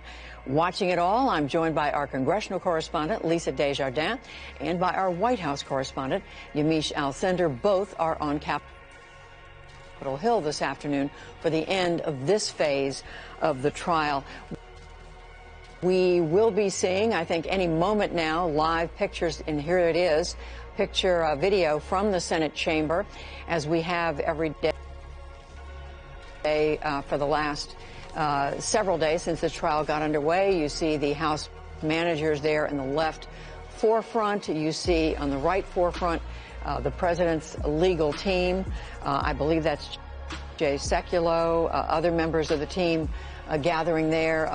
On the far right corner, standing near the wall, Barry Black, who's a Senate chaplain, will be going to the Senate chamber once the proceedings get underway, and Chief Justice John Roberts arrives to gavel the proceedings to order. But as we wait, I'm going to quickly go both to Yamiche and Lisa. Let me start with you. We've been hearing the bulk so far, I guess you'd say, of the president legal defense team's arguments. What are Republicans saying they expect to happen today? Well, it's interesting. The view in the Senate is different than the view outside. In the Senate, we do expect those sort of closing notes or arguments from the president's team. But Judy, outside the Senate, a different discussion. It's about how to confront John Bolton and the idea of the manuscript he's written that the White House is now reviewing. There are calls from some Republicans to try and review it in a classified setting. That is getting a lot of attention. There are calls from Democrats to try and make him a witness and push for that. So that really is the news and most of the conversation today here at the Capitol. And I heard in a news conference a short time ago, Chuck Schumer, who's the Senate Minority Leader, reject out of hand the idea of reading or sharing the Bolton manuscript behind closed doors, saying it's a book, we're going to have access to it. Why do that? That's right, but his fellow Democrats don't all agree with him. I spoke to Senator Tim Kaine, among others, who say no, they would actually like to see it. Senator Durbin, who's in leadership, said if that's the only choice they have, they would like to read it in a classified session rather than nothing. Yamiche Alcindor, let me turn quickly to you at the Capitol today, and I know you're talking to the president's team. In general, how do they think it's going so far, and where do they stand at this point on whether John Bolton should be called as a witness? They've argued very much against that. But what about reading the manuscript? The president's team does not want John Bolton to be testifying, and they're thinking about ways to block him, including trying to maybe say that there's executive privileges there from the White House, saying that he can't discuss his conversations with the president because they would be confidential. The other thing to note is that the president's legal team is gearing up for about 2 to 3 hours of debate, and the main thing that they're wanting to do is kind of wrap up their argument. The president did nothing wrong. What's interesting here is when you talk about what Lisa was just saying about this conversation of whether or not Bolton's manuscript should be looked at, the president's own former White House chief of staff, John Kelly, General Kelly, who left with some concerns from the White House, he says he believes John Bolton. So what you have here is an increasing problem here for the White House, but they really see this as a witness problem. They still think overall the president will be acquitted. That's Yamiche covering the trial. Let's go to Barry Black, who is a Senate chaplain. But plan evil in their hearts. Use our senators to bring peace and unity to our world. May they permit godliness to make them bold as lions. Give them a clearer vision of your desires for our nation. Remind them that they borrow their heartbeats from you each day. Provide them with such humility, hope, and courage that they will do your will. Lord, grant that this impeachment trial will make our nation stronger, wiser, and better. We pray in your strong name. Amen. Please join me in reciting the Pledge of Allegiance to the flag. I pledge allegiance to the flag of the United States of America and to the republic for which it stands, one nation, under God, indivisible, with liberty and justice for all.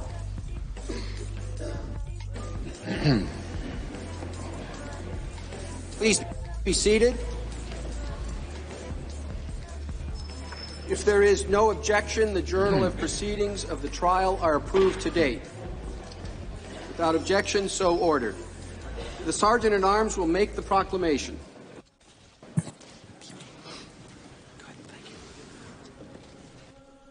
Hear ye, hear ye, hear ye.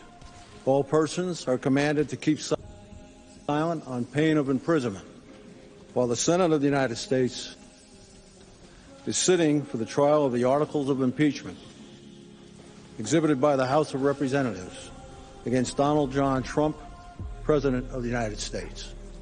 Mr. Chief Justice. The Majority Leader is recognized. We expect several hours of session today with probably one quick break in the middle. Thank you. Pursuant to the provisions of Senate Resolution 483, The counsel for the President have 15 hours and 33 minutes remaining to make the presentation of their case, though it will not be possible to use the remainder of that time before the end of the day. The Senate will now hear you. Thank you, Mr. Chief Justice. Members of the Senate, just to give you a very quick, brief overview of today, we do not intend to use much of that time today, Mr. Chief Justice. We intend to be, our goal is to be finished by dinner time and well before. We'll have 3 presentations. First will be Pat Philbin, Deputy White House Counsel. Then Jay Sekulow will give a presentation. We'll take a break if that's okay with you, Mr. Leader, and then after that, I'll finish with a presentation. So that's our goal for the day, and with that, I'll turn it over to Pat Philbin.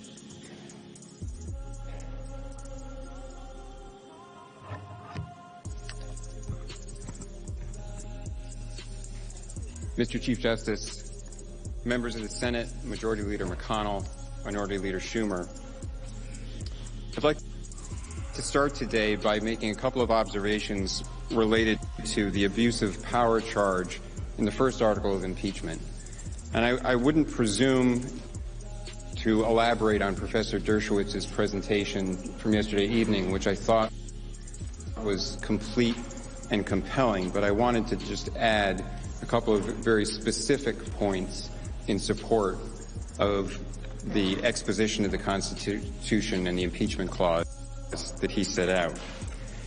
And it begins from a focus on the point in the debate about the impeachment clause at the Constitutional Convention, where maladministration was offered by George Mason as a grounds for impeachment.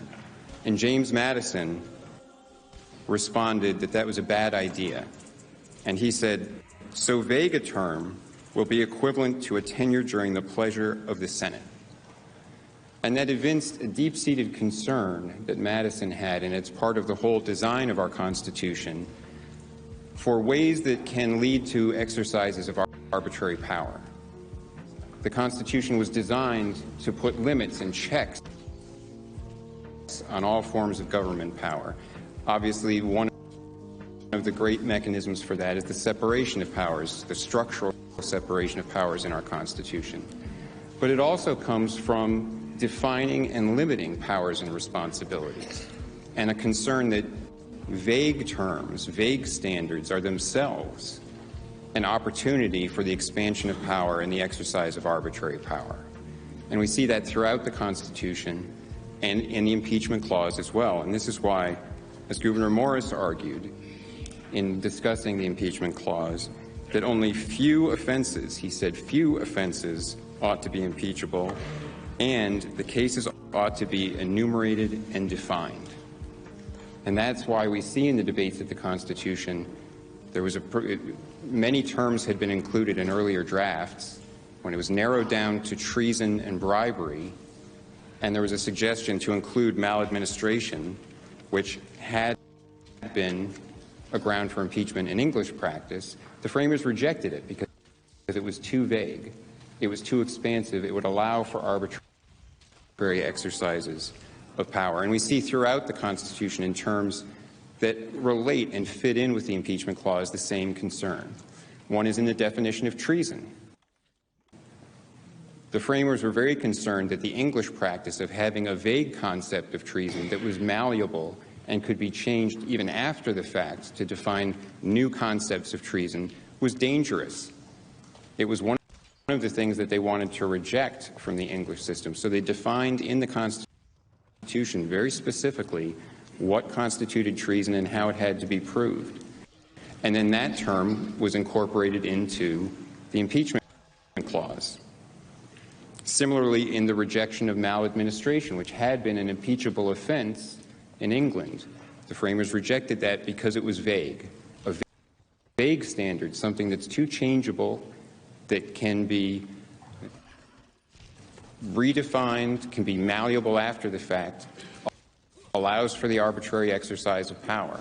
And that would be dangerous to give that power to the legislature as a power to impeach the executive. And similarly, and it relates again to the impeachment clause, one of the greatest dangers from having changeable standards that existed in the English system was bills of attainder.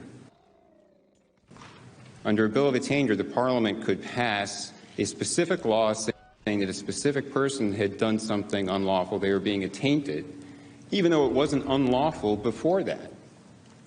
And the framers rejected that entire concept.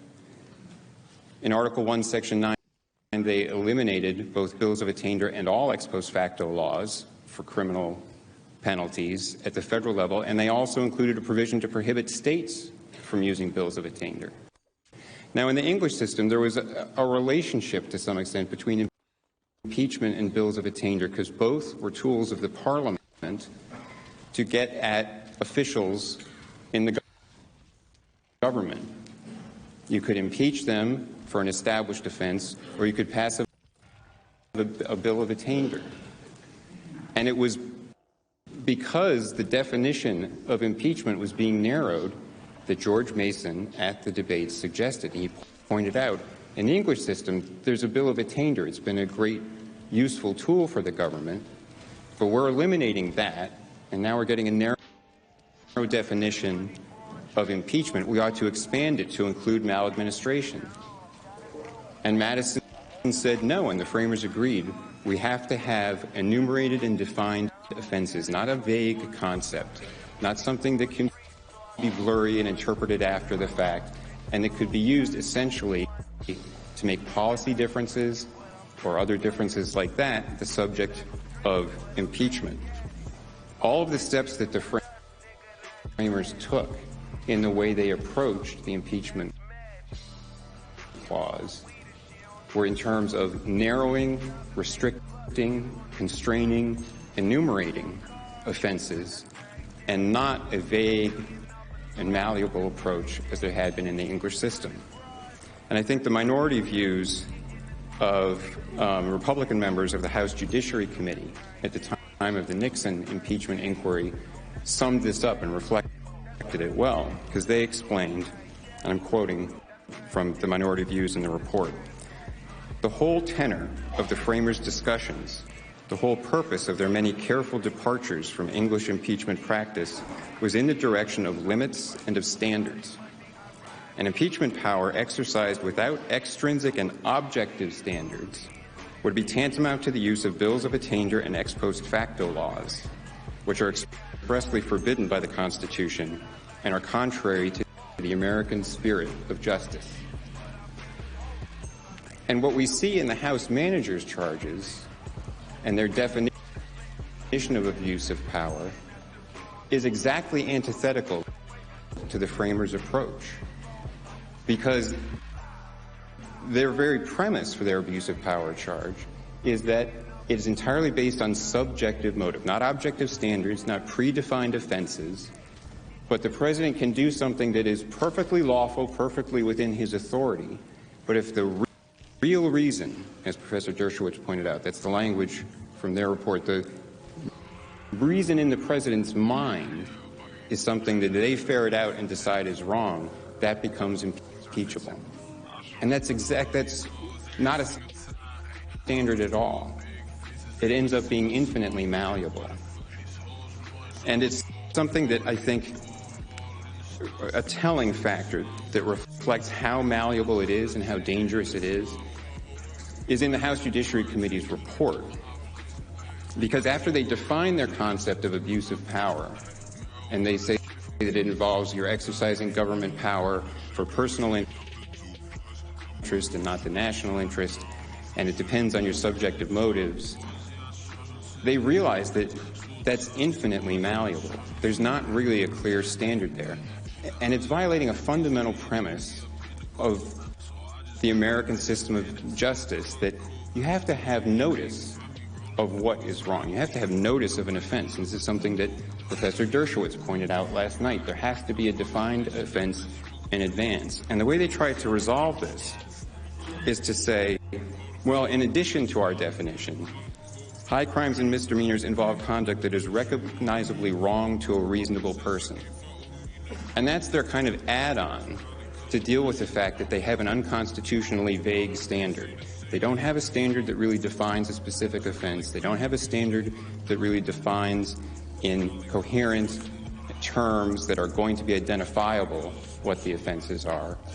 So they just add on, and it's got to be recognizably wrong. And they say that they're doing this to resolve a tension, they call it, within the Constitution. Because they point out, and this is quoting from the report, the structure of the Constitution, including its prohibition on bills of attainder and the ex post facto clause, implies that impeachable offenses should not come as a surprise. And that's exactly what Professor Dershowitz pointed out. And everything about the terms of the Constitution, speaking of an offense and a conviction, that it's all crimes should be tried by jury except impeachments, they all talk about impeachment in those criminal offense terms. But the tension here isn't within the Constitution, it's between the House manager's definition, which lacks any coherent definition of an offense that would catch people by surprise, and the Constitution. That's the tension that they're trying to resolve, is between their malleable standard that actually states no clear offense and the Constitution and the principles of justice embodied in the Constitution that require some clear offense. So I wanted to point that out in relation to the standards for impeachable offenses, because it's another piece of the constitutional puzzle that fits in with the exposition that Professor Dershowitz set out. And it also shows an inherent flaw in the House manager's theory of abuse of power, regardless of whether or not one accepts the view that an impeachable offense has to be a crime, a defined crime. There is still the flaw in their definition of abuse of power that it is so malleable, based on purely subjective standards, that it does not provide any cognizable notice of an offense. It is so malleable, it in effect recreates the offense of maladministration that the framers expressly rejected, as Professor Dershowitz explained. The second point that I wanted to make is that how do we tell, under the House manager's standard, what an illicit motive is, when there's an illicit motive? How are we supposed to get the proof of what's inside the president's head? Because, of course, motive is inherently difficult to prove, where you're talking about, as they've conceded, they're talking about perfectly lawful actions on their face within the constitutional authority of the president, but they want to make it impeachable if it's just the wrong idea inside the president's head. And they explain in the House Judiciary Committee report that the way we'll tell if the president had the wrong motive is we'll compare what he did to what staffers in the executive branch said he ought to do. So they say, quote, that the president, quote, disregarded United States foreign policy towards Ukraine, end quote, and that he ignored, quote unquote, official policy that he had been briefed on, and that he, quote, ignored, defied, and confounded every agency within the executive branch, end quote. That is not a constitutionally coherent statement. The president cannot defy agencies within the executive branch. Article 2, Section 1 of the Constitution vests all of the executive power in a president of the United States. He alone is an entire branch of government. He sets policy for the executive branch. He's given vast power. And of course, within limits set by laws passed by Congress, and within limits set by spending priorities and spending laws passed by Congress, he, within those constraints, sets the policies of the government. And in areas of foreign affairs, military affairs, national security, which is what we're dealing with in this case, foreign affairs, head of state communications, he has vast powers. As Professor Dershowitz explained, for over 2 centuries, the president has been regarded as the sole organ of the nation in foreign affairs. So the idea that we're going to find out when the president had the wrong subjective motives by comparing what he did to the recommendations of some interagency consensus among staffers is fundamentally anti-constitutional. It inverts the constitutional structure. And it's also fundamentally anti-democratic, because our system is rather unique in the amount of power that it gives to the president. The executive here has much more power than in a parliamentary system. But part of the reason that the president can have that power is that he is directly democratically accountable to the people. There is an election every 4 years to ensure that the president stays democratically accountable to the people. But those staffers in these supposed interagency who have their meetings and make recommendations to the president are not accountable to the people.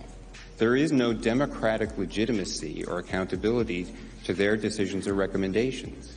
And that is why it is the president, as head of the executive branch, who has the authority to actually set policies and make determinations, regardless of what the staffers may recommend. They're there to provide information and recommendations, not to set policy.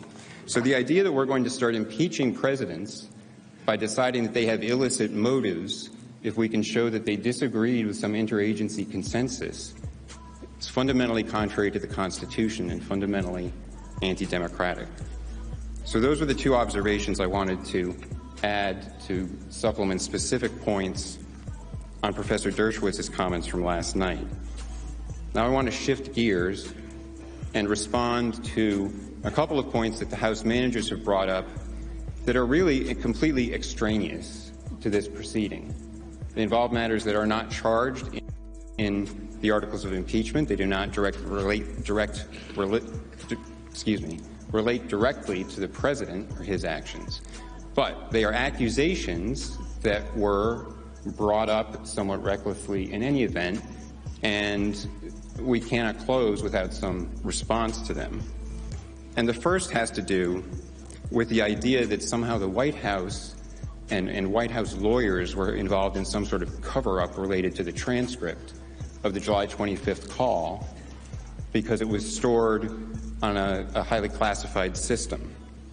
So let me start with that. The House managers made this accusation there was something nefarious going on. But let's see what the witnesses actually had to say. Lieutenant Colonel Alexander Vindman, and remember, Lieutenant Colonel Vindman is the person who was listening in on the call and who raised a concern, the only person who went and raised a concern with NSC lawyers that he thought there was something improper, something wrong with the call, even though he later conceded under cross-examination it was really a policy concern, but he thought there was something wrong. And he had to say that he did not think, he said, "So I do not think there was malicious intent or anything of that nature to cover anything up." He's the one who went and talked to the lawyers. He's the one whose complaint spurred the idea that, wait, there might be something that's really sensitive here. We should make sure that this is not going to leak. He thought there was nothing covering it up. His boss, Senior Director Tim Morrison, had similar testimony. So to the best of your knowledge, there's no malicious intent in moving the transcript to the compartmented server? Correct. And the idea that there was some sort of cover-up is further destroyed by the simple fact that everyone who, as part of their jobs, needed access to that transcript still had access to it, including Lieutenant Colonel Vindman. Right? So the person who raises a complaint still has access to the transcript the entire time. And this is the way Mr. Morrison's testimony explained that. And even on the code word server, you had access to it? Yes. So at no point in time during the course of your official duties were you denied access to this information? Correct. Is that correct? And to your knowledge, anybody on the NSC staff that needed access to the transcript for their official duties always was able to access it, correct? People that had a need to know and a need to access it. Once it was moved to the compartmented system? Yeah. Yes. Okay. Now, as Mr. Morrison testified, he had recommended restricting access to the transcript, not because he had any concern that there was anything improper or illegal, but he was concerned about a potential leak. And as he put it, how that, quote, would play out in Washington's polarized environment, end quote, and would, quote, affect the bipartisan support our Ukrainian partners currently experience in Congress. And he was right to be concerned potentially about leaks because the Trump administration has faced national security leaks at an alarming rate. Lieutenant Colonel Vindman himself said that concerns about leaks seemed justified, and it was not unusual that something would be put in a more restricted circulation. Now, what else is in the record evidence? Mr. Morrison explained his understanding of how the transcript ended up on that server. I spoke with the NSC Executive Secretariat staff, asked them why, and they did their research and they informed me it had been moved to the higher classification system at the direction of John Eisenberg, whom I then asked why. I mean, that was the judgment he made. That's not necessarily mine to question, but I didn't understand it. And he essentially told me I gave no such direction. He did his own inquiry, and he represented back to me that his understanding was that it was a kind of administrative error, that when he also gave direction to restrict access, the Executive Secretariat staff understood that as an apprehension that there was something in the content of the MEMCON that could not exist on the lower classification system. So to the best of your knowledge, there's no malicious intent in moving the transcript to the compartmented server? Correct. Everyone who knew something about it and who testified agreed there was no malicious intent. The call was still available to everyone who needed it as part of their job, and it certainly wasn't covered up or deep-sixed in some way. The president declassified it and made it public. So why we're even here talking about these accusations about a cover-up when it's a transcript that was preserved and made public is somewhat absurd. Now, the other point I'd like to turn to, another accusation from the House managers, is that the whistleblower complaint, when the whistleblower complaint was not forwarded to Congress, they've said that lawyers at the Department of Justice this time, they accuse OLC, the Office of Legal Counsel, of providing a bogus opinion for why the Director of National Intelligence did not have to advance the whistleblower's complaint to Congress. And Manager Jeffries said that OLC opined, quote, without any reasonable basis that the acting DNI did not have to turn over the complaint to Congress, end quote. And the way he portrayed this, now there's a statute that says if the Inspector General of the intelligence community finds a matter of urgent concern, it must be forwarded to Congress. And Manager Jeffries portrayed this as if the only thing to decide was were these claims urgent.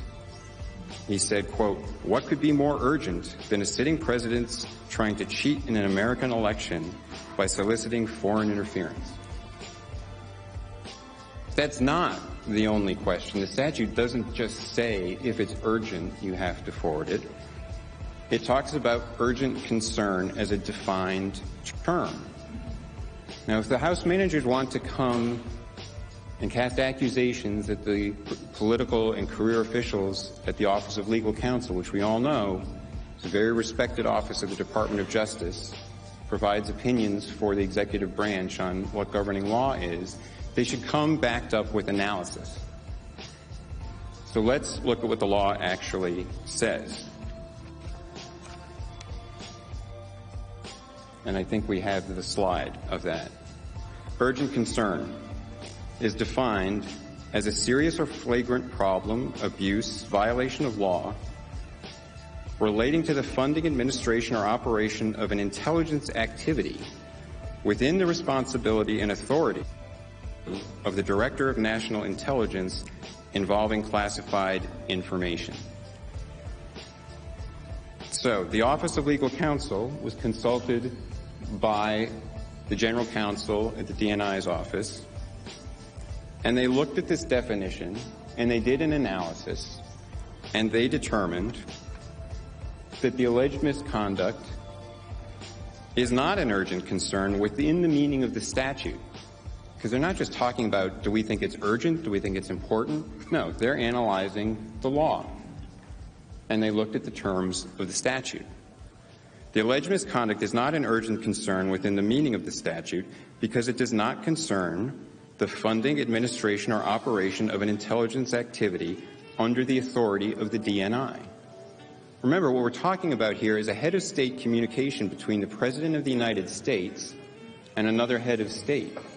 This isn't some CIA operation overseas. This isn't the NSA doing something. This isn't any intelligence activity going on within the intelligence community under the supervision of the DNI. It's the head of the executive branch exercising his constitutional authority, engaging in foreign relations with a foreign head of state. So in reaching that conclusion, the Office of Legal Counsel looked at the statute, case law, the legislative history,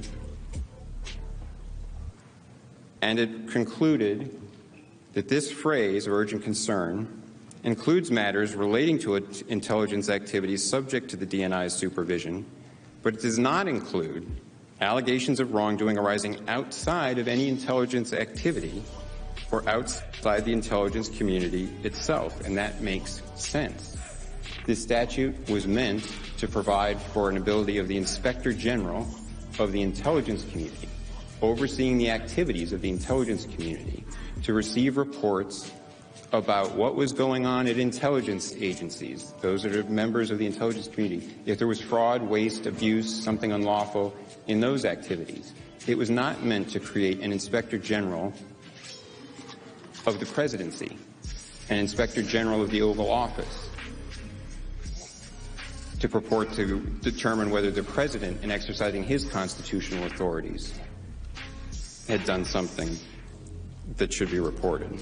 This law is narrow, and it does not cover every alleged violation of law, OLC explained, or other abuse that comes to the attention of a member of the intelligence community. Just because you're in the intelligence community and happen to see something else doesn't make this law apply. And the law does not make the Inspector General for the intelligence community responsible for investigating and reporting on allegations that do not involve intelligence activities or the intelligence community. Now, nonetheless, the President, of course, released the July 25th call transcript. And it was also not the end of the matter that the whistleblower complaint and the DNI, the ICIG's letter were not sent directly to Congress, because OLC explained that if the complaint does not involve an urgent concern, but if there's anything else there that you want to have checked out, the appropriate action is to refer the matter to the Department of Justice. And that's what the DNI's office did. They sent the ICIG's letter with the complaint to the Department of Justice. And the Department of Justice looked at it. And this was all made public some time ago. The Department of Justice examined the exact allegations of the whistleblower and the exact framing and concern raised by the Inspector General, which had to do with a potential of perhaps a campaign finance law violation. DOJ looked at it, looked at the statutes, analyzed it, and determined there was no violation, and it closed the matter. And it announced that months ago. All right, when something gets sent over to the Department of Justice to examine, you can't call that a cover-up. Everything here was done correctly. The lawyers analyzed the law. The complaint was sent to the appropriate person for review. It was not within the statute that required transmission to Congress. And everything was handled entirely properly. So again, actually extraneous to the matters before you, there's nothing about these 2 points in the articles of impeachment, but it merits a response when reckless allegations are made against those at the White House and at the Department of Justice. And with that, Mr. Chief Justice, I'll yield back my time to Mr. Sekulow.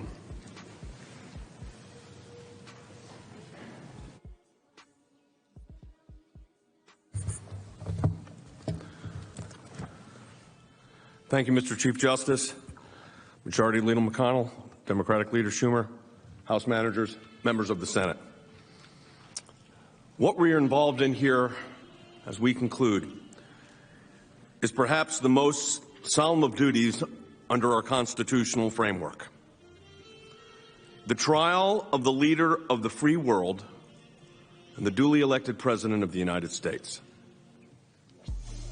It is not a game of leaks and unsourced manuscripts. That's politics, unfortunately, and Hamilton put impeachment in the hands of this body, the Senate,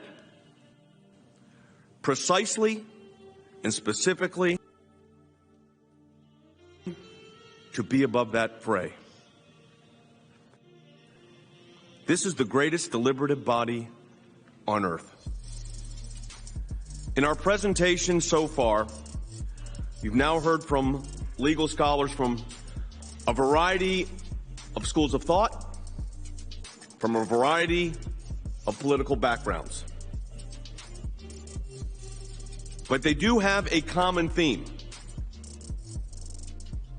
with a dire warning. Danger. Danger. Danger. To lower the bar of impeachment based on these articles of impeachment would impact the functioning of our constitutional republic and the framework of that Constitution for generations. I asked you to put yourself, and I'm quoting Mr. Schiff's, Manager Schiff's statement his father made about putting yourselves in the shoes of someone else, and I said, I'd like you to put yourself in the shoes of the President. And I think it's important as we conclude today that we're reminded of that fact. The President of the United States, before he was the President, was under an investigation. It was called Crossfire Hurricane. It was an investigation led by the FBI, the Federal Bureau of Investigation. James Comey eventually told the President a little bit about the investigation and referenced the Steele dossier. James Comey, the then director of the FBI, said it was salacious and unverified.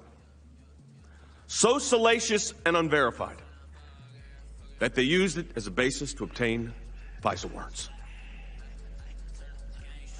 Members, managers here, managers at this table right here,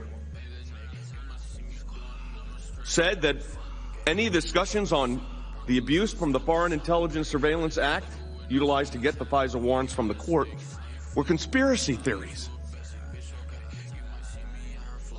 I told you at the very beginning, I asked, do you put yourselves in the shoes of not just this president, of any president that would have been under this type of attack?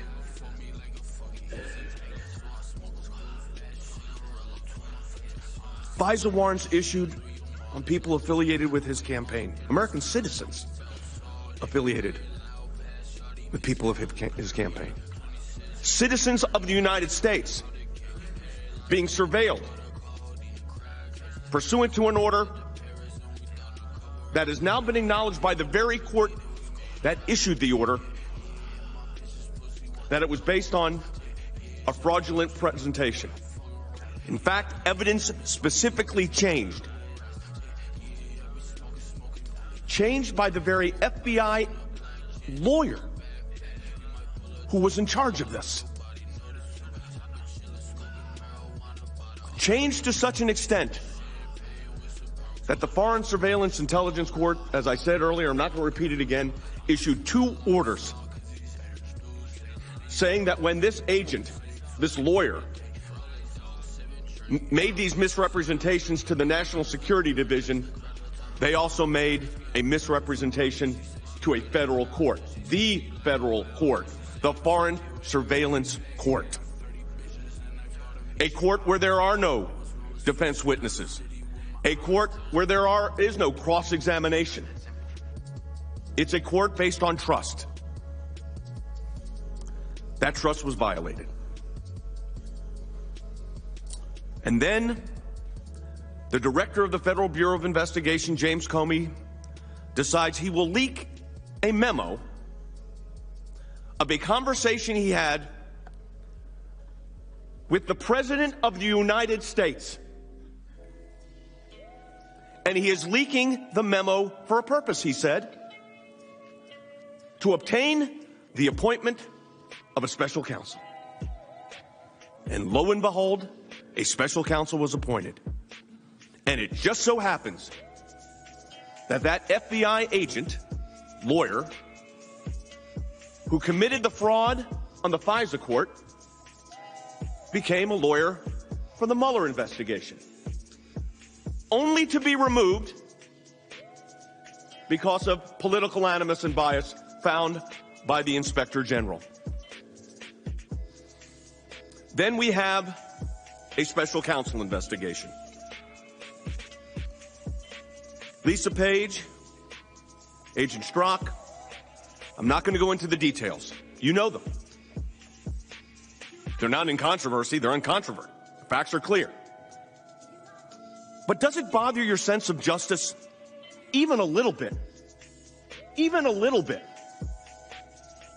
That Bob Mueller allowed the evidence on the phones of those agents to be wiped clean while there was an investigation going on by the Inspector General.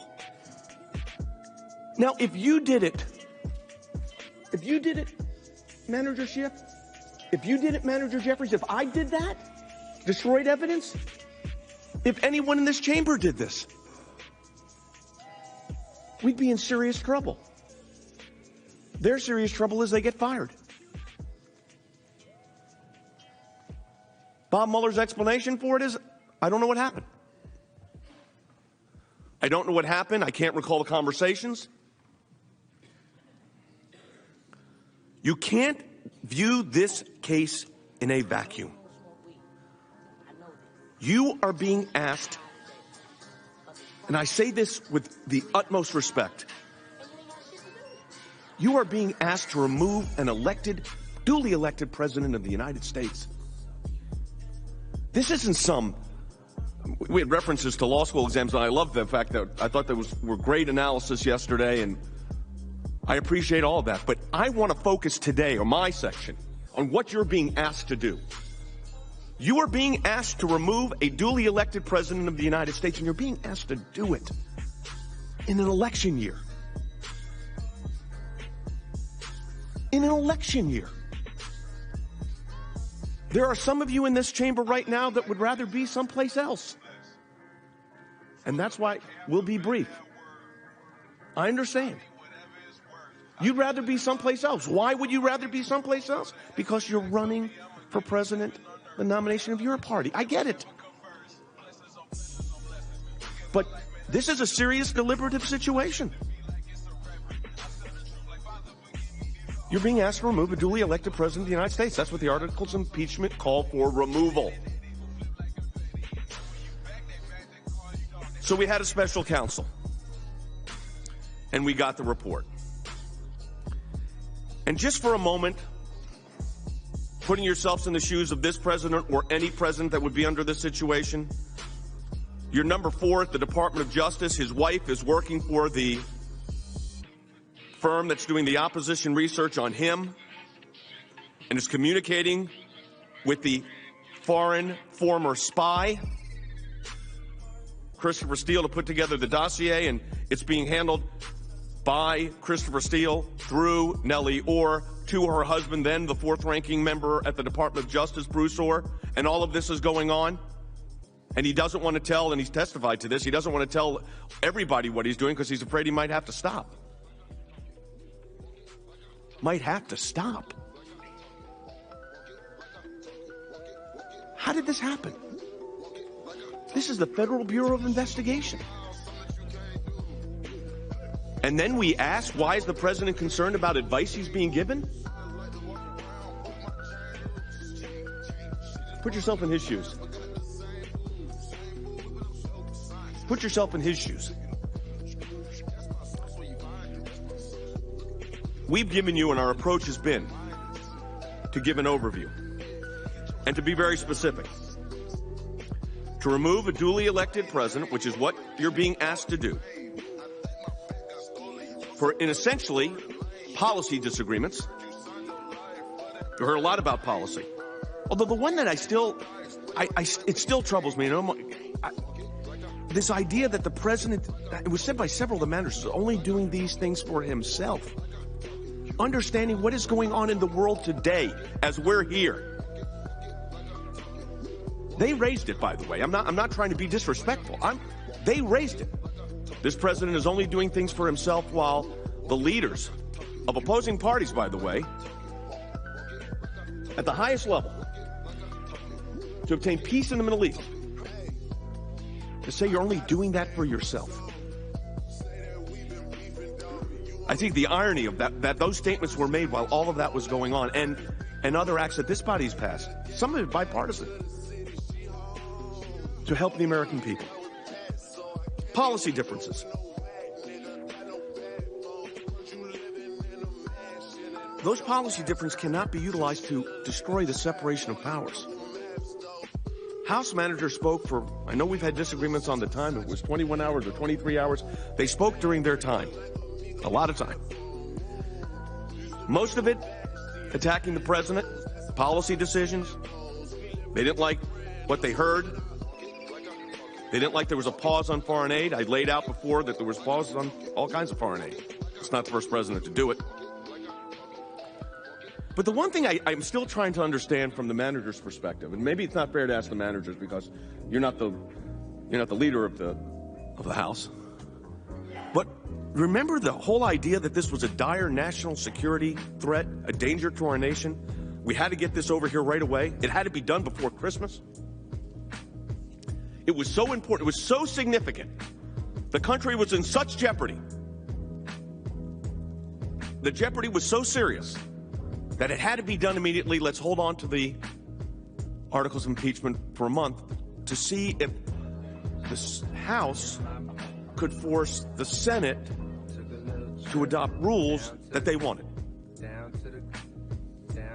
which is not the way the Constitution is set up. But it was such a dire emergency. It was so critical for our nation's national interest that we could hold them for 33 days. Danger, danger, danger. That's politics. As I said, you're being called upon to remove the duly elected president of the United States. That's what these articles of impeachment call for.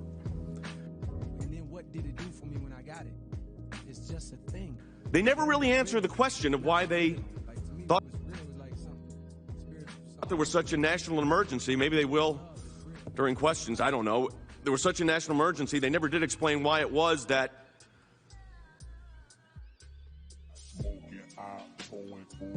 they waited. They certainly didn't wait to have the proceedings as my colleagues have laid out. I mean, those proceedings moved in record time. I suspect that we've been here more than the House actually considered the actual articles of impeachment.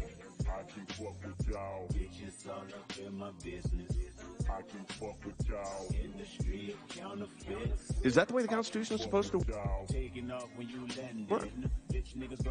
Is that the design of the Constitution?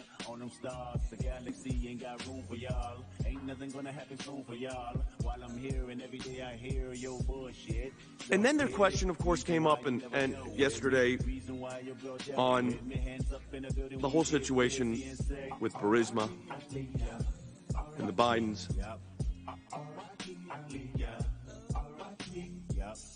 And that whole issue. And my colleagues went through that a great deal, and I'm not going to do that. But do we have are we in a situation, we used to call this, in free speech cases, like a free speech zone. You could have your free speech activities over here. You can't have them over there. Do we have like a Biden-free zone? I mean, was that what this was? You mention someone, or you're concerned about a company, and it's now off limits. You can impeach the President of the United States for asking a question. I think we significantly showed the question.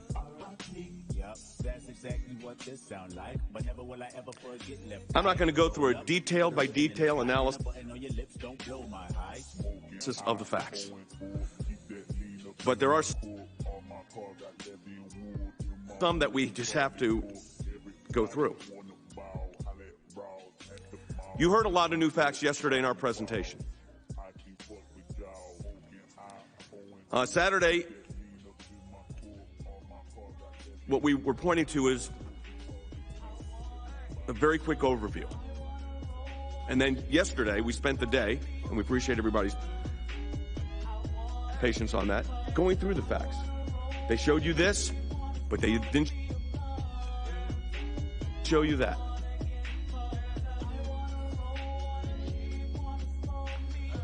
The facts are important, though, because facts have legal ramifications. Legal ramifications impact the decisions you make. So I don't take facts lightly, and I certainly don't take the constitutional mandate lightly, and we can't.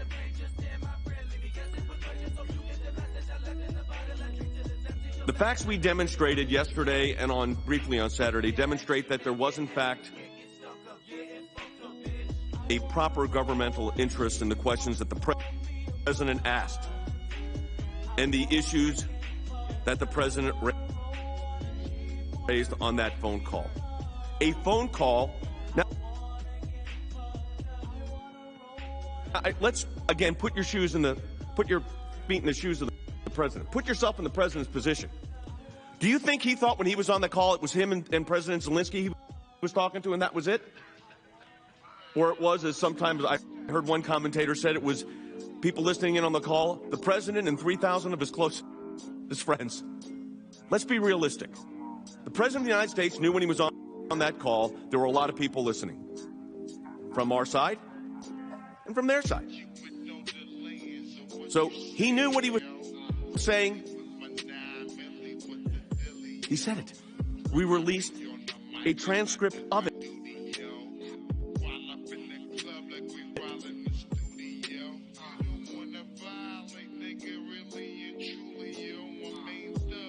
The facts on the call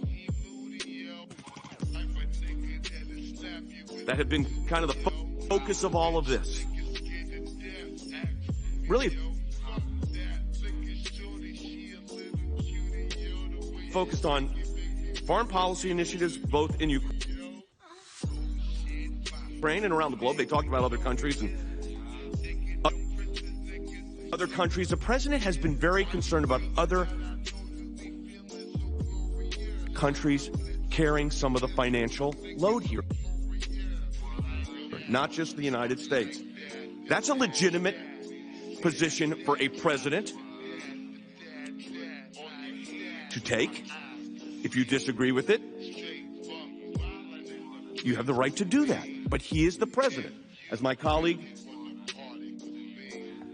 Deputy White House Counsel Philbin just said, that's the executive branch prerogative.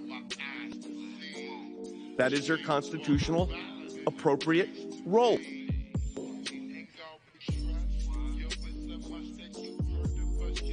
So the call is well documented. There were lots of people on the call.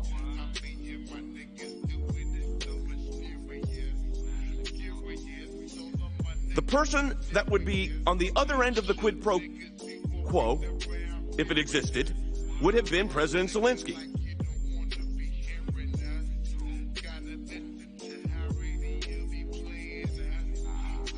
But President Zelensky, and we already laid out the other officials from Ukraine, have repeatedly said there was no pressure. It was a good call. They didn't even know there was a pause in the aid.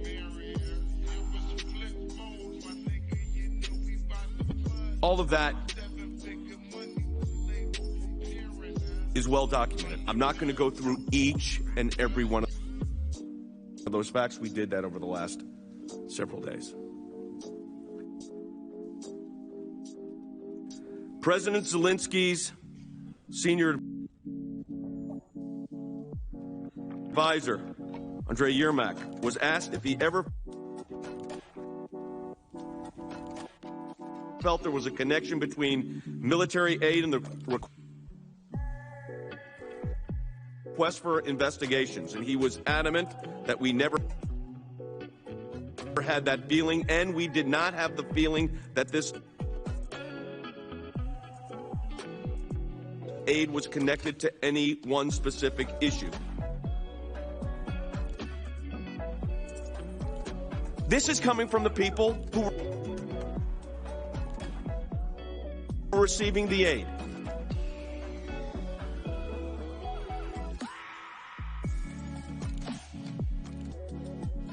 So we talk about this whole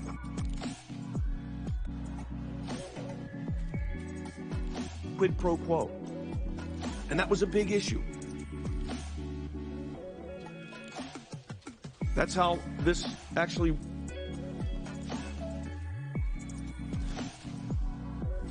before it became a impeachment proceeding, there was, as the proceedings were beginning in the House Permanent Select Committee on Intelligence under Chairman Schiff's role, there was all these discussions. Is it a quid pro quo? Was it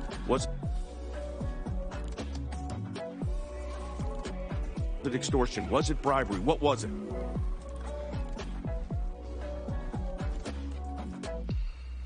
And we are clear in our position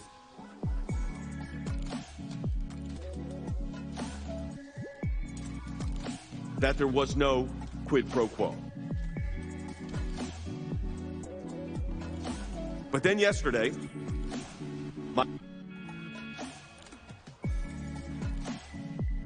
my co-counsel, Professor Alan Dershowitz, explained last night that these articles must be rejected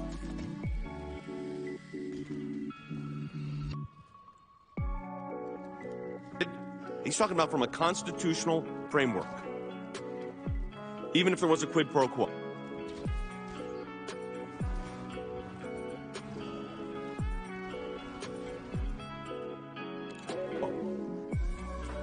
Which we have clearly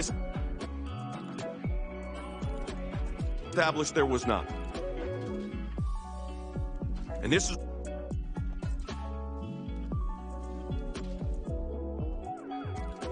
what he said, and I'm going to quote it verbatim.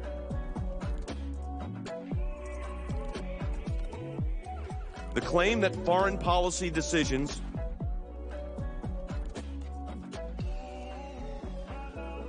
can be deemed abuses of power based on subjective opinions about mixed or sole motives that the president was interested only in helping himself demonstrate the dangers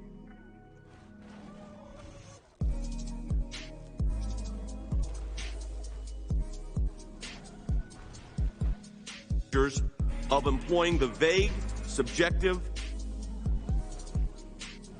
and politically malleable phrase abuse of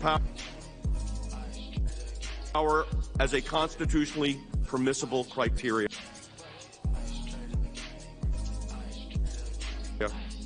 for the removal of the president. He went on to say, now it follows from this that if a president, any president, were to have done what the Times reported about the content of John Bolton's manuscript, that would not constitute an impeachable offense. I'm quoting exactly from Professor Dershowitz, he says, let me repeat it. Nothing in the Bolton revelations, even if true,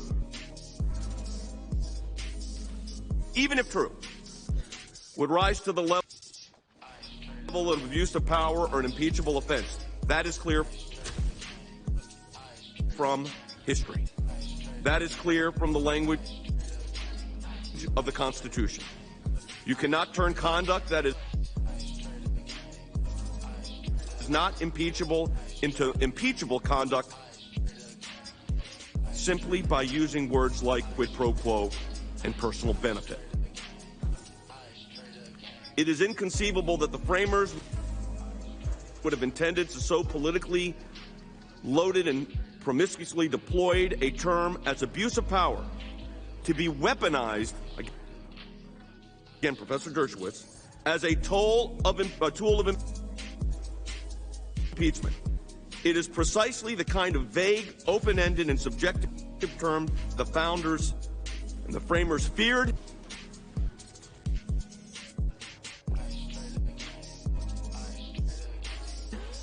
and rejected. Now, to be specific, you cannot impeach a president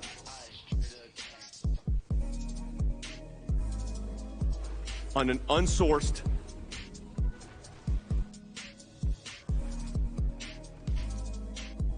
allegation.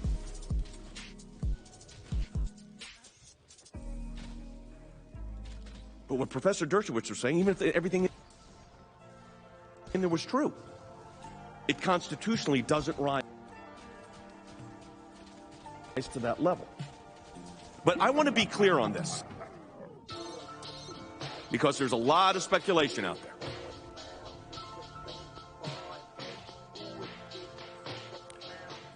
With regard to what John Bolton has said, which referenced a number of individuals. We'll start with the president. Here's what the president said in response to that New York Times piece. I never told John Bolton that the aid to Ukraine was tied to investigations into Democrats, including the Bidens. In fact, he never complained about this at the time of his very public termination. If John Bolton said this, it was only to sell a book. The Department of Justice. While the Department of Justice has not reviewed Mr. Bolton's manuscript, the New York Times account of his conversation grossly mischaracterizes what Attorney General Barr and Bolton discussed. There was no discussion of personal favors or undue influence on investigations. Nor did the Attorney General state that the President's conversations with foreign leaders were improper. The Vice President's Chief of Staff issued a statement. In every conversation with the President and the Vice President, in preparation for our trip to Poland, remember that was the trip that was being planned for the meeting with President Zelensky. The President consistently expressed his frustration that the United States was bearing the lion's share of responsibility for aid to Ukraine and that European nations weren't doing their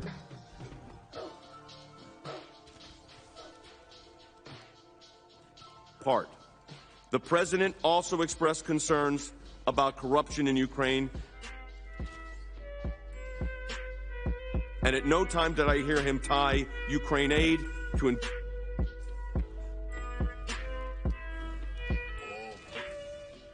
investigations into the Biden family or Burisma.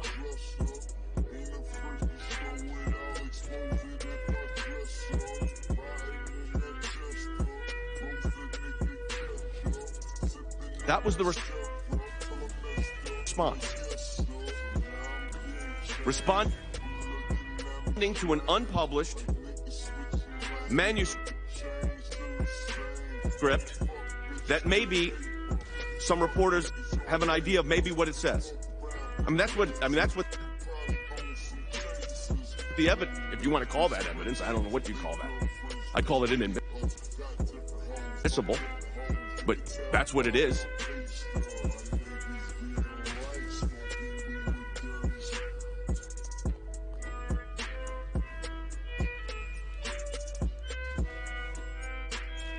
To argue that the president is not acting in our national interest and is violating his oath of office, which the managers have put forward, is wrong based on the facts and by the way the Constitution is designed.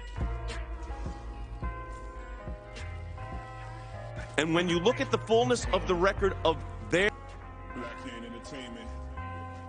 witnesses, the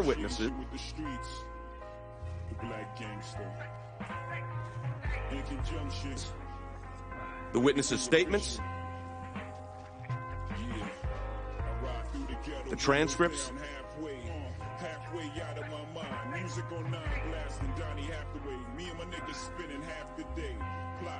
there's one thing that emerges.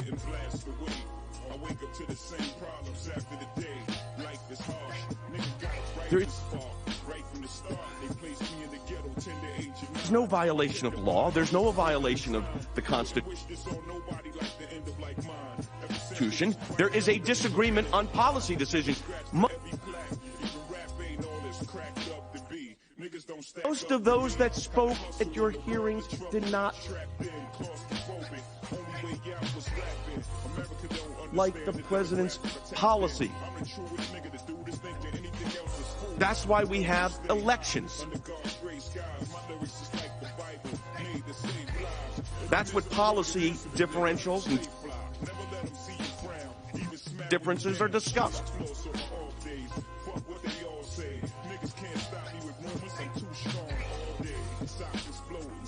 But to have a removal of a duly elected president based on a policy disagreement,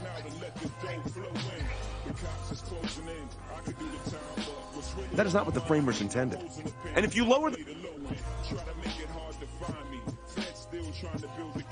the bar that way,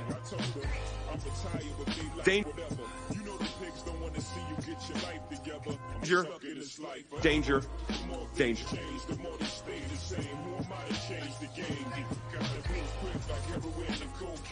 Because the next president, or the one after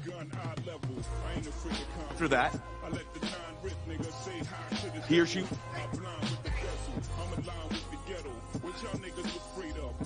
will be held to that same standard. I hope not.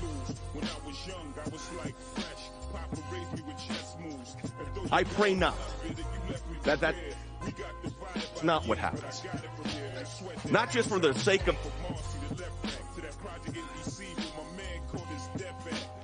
of my client,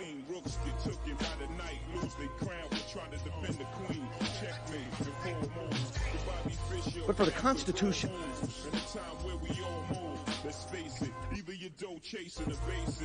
You know, Professor Dershowitz gave a list of presidents from Washington to where we are today, who under that standard that they are proposing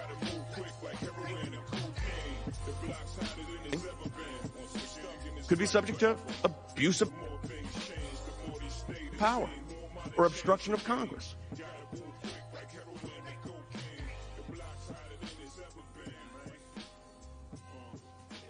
Look, we know that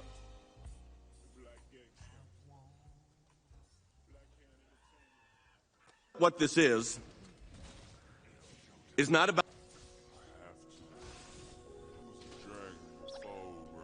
a president pausing aid to Ukraine. It's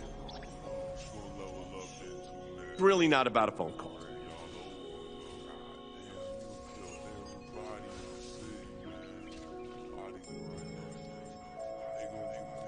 It's about a lot of attempts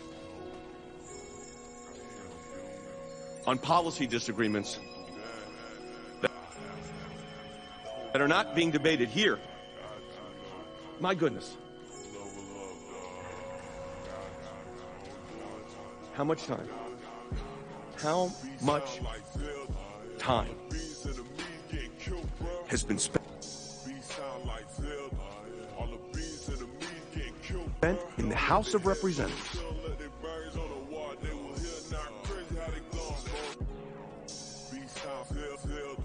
hoping they were hoping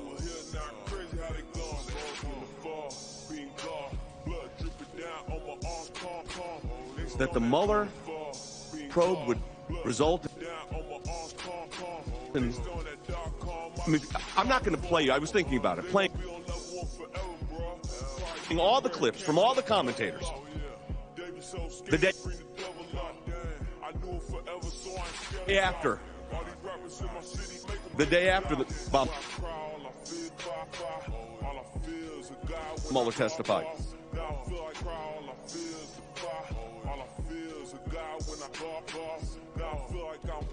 Bob Mueller was unable to answer under his examination basic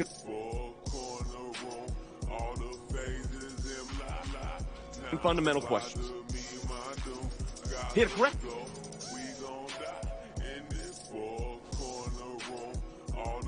himself, actually. He had to correct himself before the Senate for something he said before the House.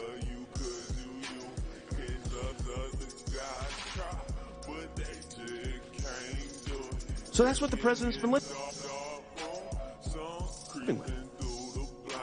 And then we're here today arguing about what?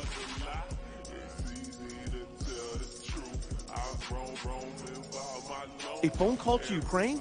Or Ukraine aid being held? Or a question about corruption? Or a question about corruption that happened?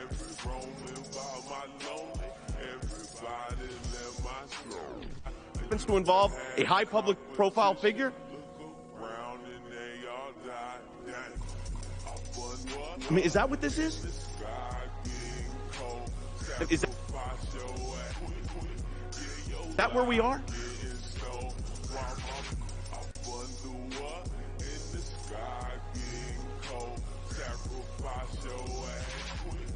And then what do we find out? The aid was released. It was released in an orderly fashion. The reformed President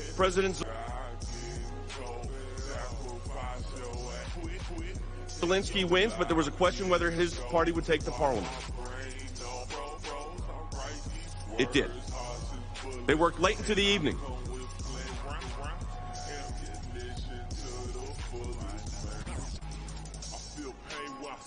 With the desire to put forward reforms. So everybody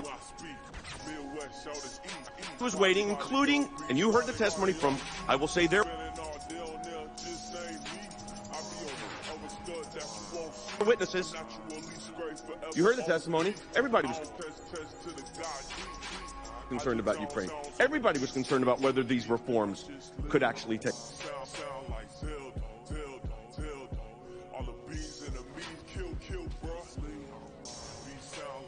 place.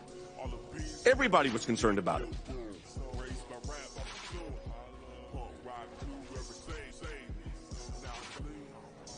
So you hold back.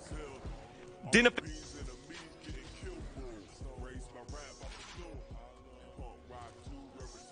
affect anything that was going on in the field. We heard Mr. Crow worrying about the soldiers. I understand that. I appreciate that. But none of that aid was affecting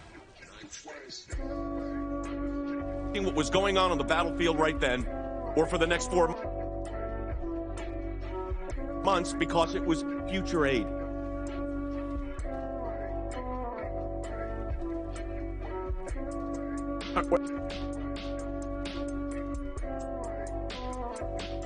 And are we having an impeachment proceeding?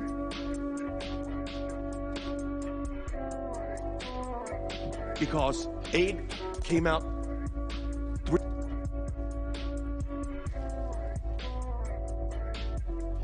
3 weeks before the end of the fiscal year?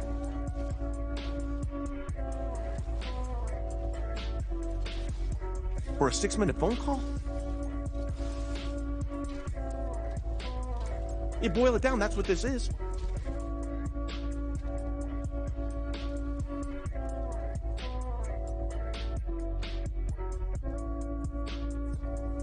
It's interesting to me that everybody's saying, well, the aid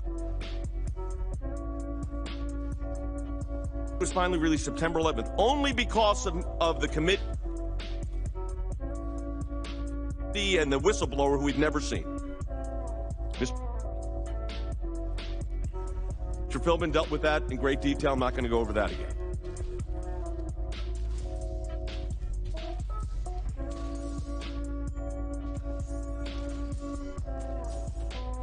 But you know, the new High Court, the Anti-Corruption Court, wasn't established and did not sit until September 5th, 2019. So while the president of Ukraine was trying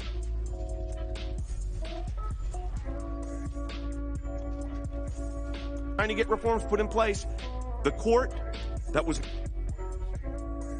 going to decide corruption issues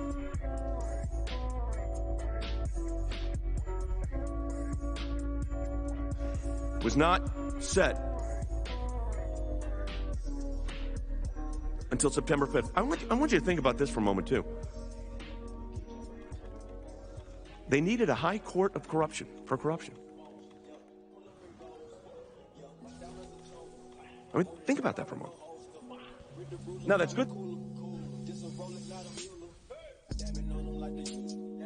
that they recognized it.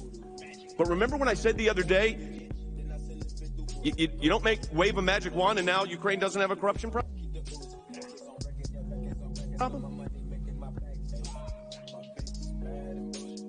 The High Court of Corruption, which they have to have,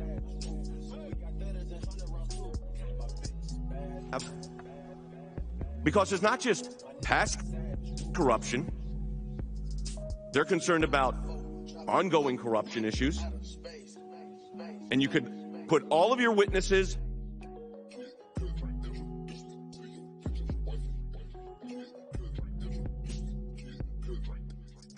Academics have been doing this since 1974, imagining cases that might come up that would not necessarily fall within the legal niceties, as Hamilton said, of crimes. I would add, though, that many people are on.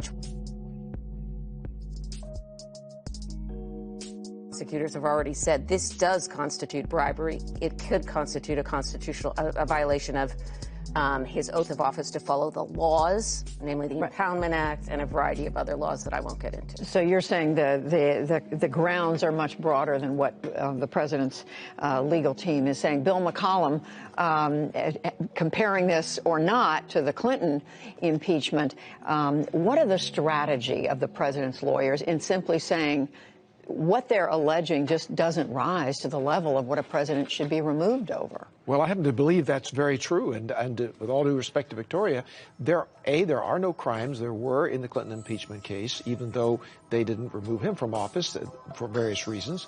And in this case, there's nothing illegal, nothing improper about what the president did. Maybe we don't agree. Maybe we think it's inappropriate. Maybe it's a policy. Maybe it's other reasons we don't agree, or some people don't agree. But why would you trivialize the impeachment process on the grounds that we're seeing here? And that's what they're arguing. They're saying, look, their question comes down to the motive of the president. What was his motive? Corrupt? Did he intend to go about doing this solely to get at a presidential potential opponent? Or were there other reasons? And they've laid out, Jay Sekulow did, and so have others in this argument for the president, all these other reasons, all the other things going on, all the corruption going on in Ukraine over a period of time, the corruption at Burisma and the obvious issues that were there of concern to the president about other countries not participating in foreign aid, which has been bothering him all along. So I think they've laid out, to me, a very good rebuttal. Drew Willison, how much of this then, or though, is still about the content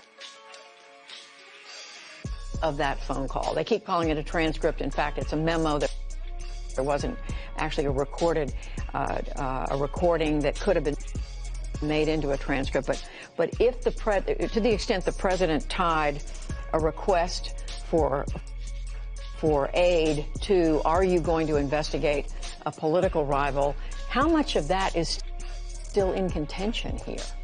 I don't know that a lot of it is still in contention. At least it's not directly contradicted. I think most people and most Americans probably believe that the president actually did this. We can disagree on whether or not it's an offense where you need to be removed from office, but I don't think the facts themselves are beyond just the content of the call. It goes deeper than that. It's corroborated by witnesses. The president's defense team today worked very hard to downplay that Secretary Bolton would have anything to say that was of any use to all of this.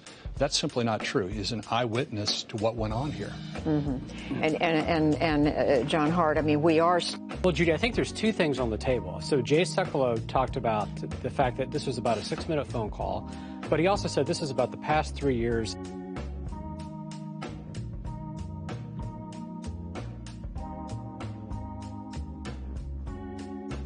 And his argument essentially is that this is a conviction in search of a crime. You know, Democrats have been on a vendetta. Trump is not a threat to democracy, but he's certainly a threat to Democrats. And we can have that debate in an election. It's about policy. So the Bolton book is like a boil on this whole process. James Lankford, who's a senator from Oklahoma, he actually replaced Tom Coburn, my former boss. He has a proposal on the table that is an ingenious solution. He wants to have members go and read this manuscript in a secure location or privately. I think the details are being discussed, but what the Lankford proposal suggests is that there is a desire for Republicans to see more of what Bolton has said, but it's not likely going to change the outcome. But again, Judy, there's a political debate. You know, Adam Schiff was just on MSNBC saying that do Republicans want to seamlessly attach themselves to this president? And that is a clue that they view this as a political argument. And that's a problem for Democrats. Just quickly before we go to Lisa Desjardins and Michelle Cinder, reading the manuscript is one thing, but having John Bolton as a witness would enable him to be placed under oath, so that you are saying you are telling the truth on penalty of, I mean, you'll be punished under the law. Well, again, the reason I think Republicans don't want to go down that route is I think there is a desire to hear more from him, and maybe in person. But the practical reality is the White House has good reason for blocking that on the grounds of executive privilege. And then again, because we're in an election year, do Republicans want to pay the price of the delay? And Democrats, quite frankly, as well. Lisa Desjardins at the Capitol, what are senators and others telling you about this question of witnesses? Well, speaking of Adam Schiff, he's just spoken to the press here as well in a larger group, and he is pushing back against what the Trump lawyers have just said. He's saying that Jay Sekulow's arguments actually increase the need for Bolton to testify. In the words of Jay Sekulow, he made another allusion essentially sort of to mob boss politics. He said, you can't argue this is like a phone call. This is reporting from Artest Conchatori. He said, Adam Schiff said, that's like saying that a man in trial who called a hitman to take out a business partner, that the case should center around that phone call. Adam Schiff is saying the phone call is not the issue. It's the president's actions and intent that are the issue here. So obviously he's getting ready to push back pretty hard. But I think on the topic of Senator Langford and the idea of whether senators would look at that manuscript in a closed setting, in a secure setting, that is gaining a little bit of traction from both parties here. But Judy, to be honest, the question a lot of us reporters have, and no one has been able to answer, including those who are putting this idea out there, is how that would happen. Whether the White House would have to allow that transcript to be seen in a classified setting, or whether senators' kind of classified clearance would be enough in its own. Would the publisher allow this to happen? How quickly could that happen? The logistics of that are a very tricky question at this moment.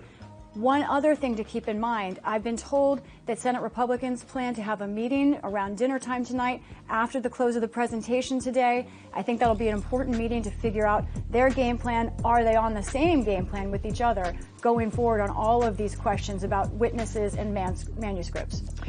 For sure. Let's turn to Yamiche Alcindor, who's also watching this at the Capitol. Yamiche, what is your understanding at this point about whether the president, his team, is on the same page as the Republican senators? Well, first, let's remember that senators, especially Senator Mitch McConnell, felt blindsided by the fact that the White House didn't tell him or any senators that they had this manuscript for several days. So the White House is really preparing for there to be now this witness being called. They're trying to make the case that John Bolton would fall under executive privilege, but Democrats are pushing back pretty hard and saying, well, the president already tweeted, and by the way, Jay Sekulow just read it into the Senate trial record, that he never had that conversation with John Bolton. So Democrats are making the case that he waived executive privilege. I think it's also important to just walk through what Jay Sekulow did just a few moments ago. I was just in the chamber listening to him, and the first thing he did was say, essentially, look, even if the president did what he said he was going to do and did all this stuff, he cannot be impeached for that. And really, to break that argument down, he's saying the president didn't steal the car, but even if he did steal this car, there was no crime committed. The second thing he's saying, look at this all without being in a vacuum. He's saying we have to look at the fact that the president was under investigation. We have to look at the fact that there were Democrats possibly working in the FBI who didn't like the president. The other thing, there was a lot of tension between the Democrats and Jay Sekulow when he was making that argument about this not being in a vacuum. I saw Adam Schiff give him several steely looks, and House managers were passing notes when he started pointing at their table saying these people want to overturn an election. They want to take the president out. The other thing Jay Sekulow was saying, I know that there are a lot of people in this chamber who would rather be other places, including some of you who are running for president. And it was in that moment that Amy Klobuchar, who of course is running and would like to be in Iowa, that she started laughing and really started whispering to other senators. So Jay Sekulow was really, I think, picking some fights there with Democrats, and they were responding in real time in the Senate chamber. We did hear, Yamiche, a number of accusations against the House managers. It was Pat Philbin, another one of the president's White House counsels. I think I wrote this down correctly. He said they've made reckless accusations against the president, referring to a number of of the arguments that the White House managers, that the House managers made. That's right, and Senator Klobuchar is actually going to be heading to Iowa tonight, our producers tell me. So what you have is Democrats really feeling like Jay Sekulow was really going after them in an unfair way. And these House managers, they were all there taking notes, because what Jay Sekulow was doing was not just saying, I'm here to defend the president. He was really going after them individually and saying, these people want something bad for the president. These people don't like the president. This is really a deep state argument here. And I think it's really interesting because while we're in the Senate trial, what we're hearing is White House talking points largely. We're hearing what Mick Mulvaney said, get over it. There's going to be foreign policy and there's going to be politics in it. They're also basically the president saying, look, all these people don't like me. There's a deep state conspiracy theory around me, and as a result, these people want to take me out of office. But it's really interesting to see kind of how the White House's talking points from Twitter and from press conferences, the very few that we have, that is now really making its way into this central argument that Jay Sekulow and Pat Cipollone, who's going to be coming up next, that they're making in front of these senators. And we should point out Pat Cipollone, who's coming up, is the White House counsel. He's the lead counsel in the White House representing the president in his official capacity, Jay Sekulow, his personal attorney. All right, we're continuing to wait. Thank you, Yamiche. We're continuing to wait for the Senate to reconvene. I want to come back to our guests here around the table and just come back to the central question. And Victoria, I'll turn to you again of what is an impeachable offense? We talked about it a moment ago. The president's defense team is saying what we've heard from the House managers is nowhere near an impeachable offense. The House managers are saying it's not one but two. It's both abuse of power and obstruction of Congress. I mean, I think the core of it is that they are sensing, and the president did this earlier, that he has called on foreign powers to interfere with an election. And this is what he did in the call, and that this might not fall into some campaign violence, violations, but it's an essential attack on our democracy. And if that is not impeachable, what is? As I said, there has to be some room in there so that, and the Constitution says high crimes and misdemeanors. It is other. It is not simply bribery or treason. And some people are arguing on Twitter that this is a corrupt demand for an official act, a quid pro quo in the classic bribery sense. So I think two things are put together. The public really is the judge of what an impeachable offense is. It's the public. This is a public trial. The court of public opinion will ultimately decide whether this was so serious as to cause the removal of a president. And it should be an extremely high bar. I don't want anyone to confuse my remarks. I do think, as in my example earlier of selling Alaska, or in Charles Black's example of someone who moves to Saudi Arabia and tries to run the country from there, there has to be some wiggle room from the worst actors in the presidency. So Jay Sekulow keeps saying, oh, this is policy. Well, no, it's not. If you really attack a system of election, there has to be a way for the public to fight back. Let's talk about that, Bill McCollum, because it's not an election attack. I think that's the spin that's been out there Democrats have had all along. The reality of this is that the president was looking at corruption in Ukraine. He has every right to look at Joe and Biden and his son in the Burisma situation, the fact that an oligarch was running that, still running that, who left the country when the other president left at the time Russia came into play with Ukraine and so forth, is no evidence that there isn't corruption still going on today. Probably is, although they've got a corruption court, as Jay Sekulow pointed out. And the fact is that if you have the Bidens involved, at least Hunter, I'm not sure the vice president was, but maybe he was, why not look at it? What's wrong with the president asking for that? It's just a political hot button. It isn't asking Ukraine to get involved with the United States elections. It's asking the Ukraine to investigate a problem it's got in Ukraine with a big Ukrainian company that just so happens to have Hunter Biden on its board during all this time, making a whole lot of money that looks really awful. So there's nothing wrong with what the president did, even if that is what ultimately is decided and concluded from Bolton or whoever else. Well, there's no doubt there are questions that have been raised, still being raised, haven't been completely answered about Hunter Biden, Joe Biden's son, decision to go on that board. Why did he do it? How much money did he make? And I think those records have been made public, but there are questions about that. But what about, let me just say, the timeline that the House managers put forward of when Joe Biden announced he was going to run, when polls came out that showed that he was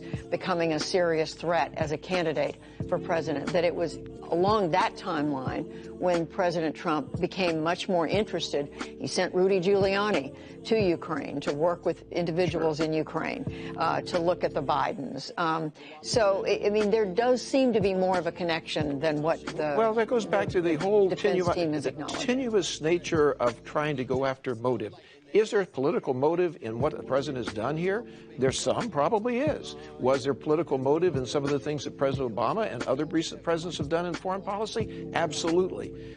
And that's the slippery slope, the danger that Jay's talking about. We just simply are going down a very unusual path. You can have abuse of power without, in my opinion, having a crime that some president could be removed for, but it's got to be something far more serious and threatening than this, and far clearer that that's what's involved, rather rather than just incidentally involvement with the fact that there's a potential opponent of yours that happens to have a son who's involved in a situation where there's corruption in a country that's receiving foreign aid. And by the way, I think all of us know the foreign aid got there in plenty of time. That was admitted in the House during the testimony.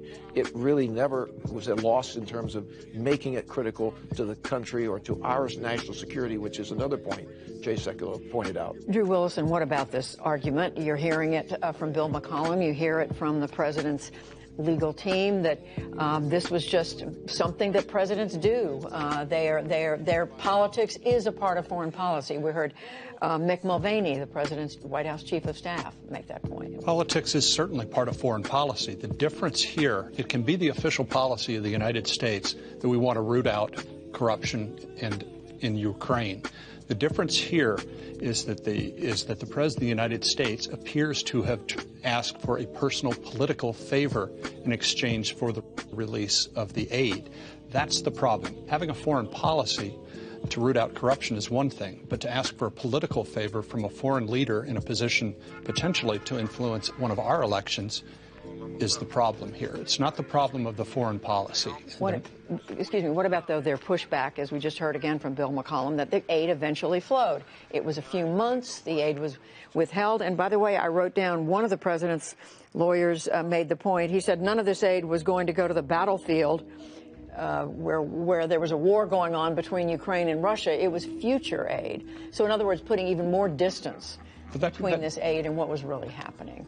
Well, the Inspector General of the United States took a different view, that the White House had indeed held up appropriated funds inappropriately. The bigger issue here is the timeline of when the funds were released. They were released after it became obvious to Congress that they'd been held up, and then they were released within hours. So basically, the funds were released after the White House was caught.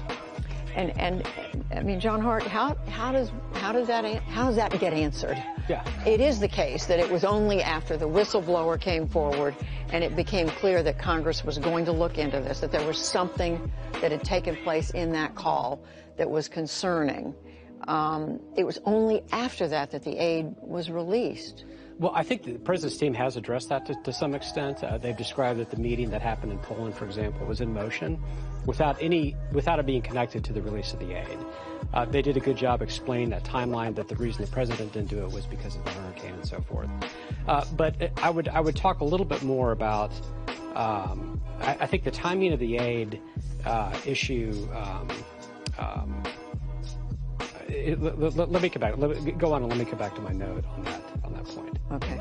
Well, I'll come back to you, Bill McCollum. I mean, the fact that the aid, as Drew Willison just pointed out, only was released after you had the whistleblower statement, you had it was becoming public, and the White House was feeling pressure. You can read into that politics in the sense of a small p, but they may well have been feeling a little pressure. But I think that aid was going to go anyway. All the staff wanted him to do this all along. Everybody wanted him to give the aid, and I don't know that at the end he was going to hold it up. But don't forget, the main point underneath all of that is the president doesn't like foreign aid. He didn't like it, whether it was in, as Sekulow pointed out, in Afghanistan or anywhere else, often held it up. And in my experience, past presidents during the time I was in Congress and since have often violated the act in the sense of that was just described by Drew. You hold up the aid, you don't get a penalty for that as long as it doesn't go past the end of the fiscal year. In this case, the aid gets there in time to have gotten there as it would have anyway, no matter what. So I think this is making a mountain out of a molehill. This is political. Judy, this is political. This has from day one been known by the Democrat leaders they weren't going to get the president removed for office over this. This is playing to the elections in the fall. It's playing to the Senate elections. It's playing to the presidential elections. And so we're going to have an argument. They've been very creative with it, but this doesn't rise to the level of a high crime misdemeanor. It just doesn't. Doesn't come close. Could I intervene just yes, for a please. second? And by the way, we're still waiting for the Senate to come back into session, keeping an eye on that. Sure. I just want to push back. As a citizen, I'm worried. We know that the White House was hacked during the Barack Obama-Biden administration by the Russians and the Chinese. And I think citizens have to worry about Russian propaganda right now. Fiona Hill testified that the story about Joe Biden is Russian propaganda. Why? How do we know that?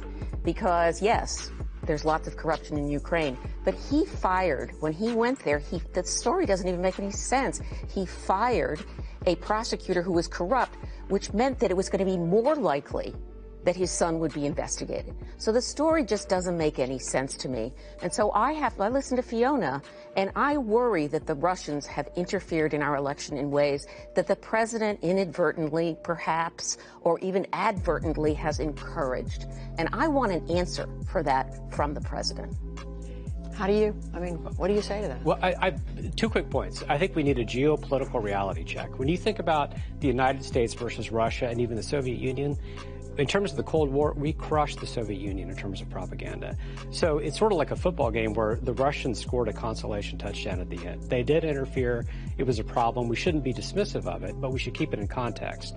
That, we're the world's strongest democracy. We have grossly overstated the role of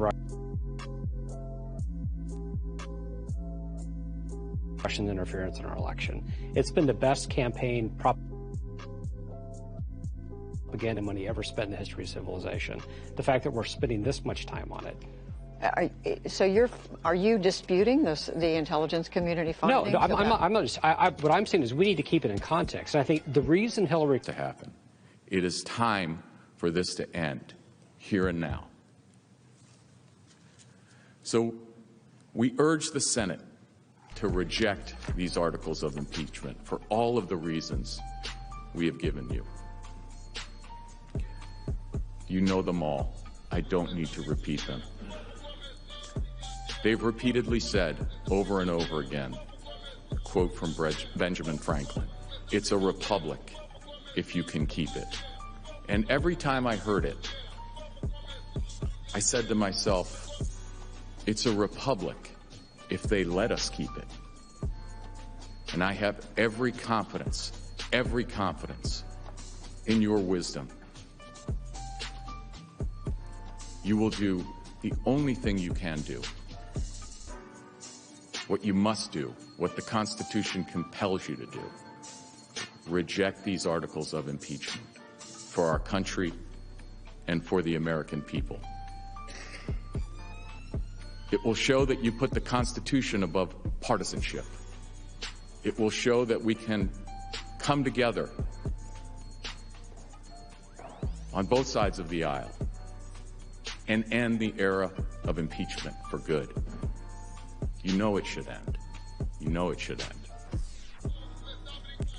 It will allow you all to spend all of your energy and all of your enormous talent and all of your resources on doing what the American people sent you here to do, to work together, to work with the president, to solve their problems.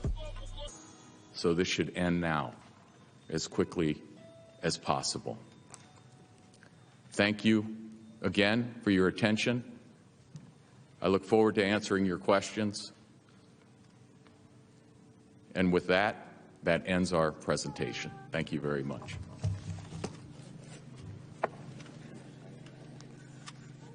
The Majority Leader is recognized. Mr. Chief Justice, I have reached an agreement with the Democratic leader on how to proceed during the question period. Therefore, I ask unanimous consent that the question period for senators start when the Senate reconvenes on Wednesday. Further, that the questions alternate between the majority and minority sides for up to 8 hours during that session of the Senate.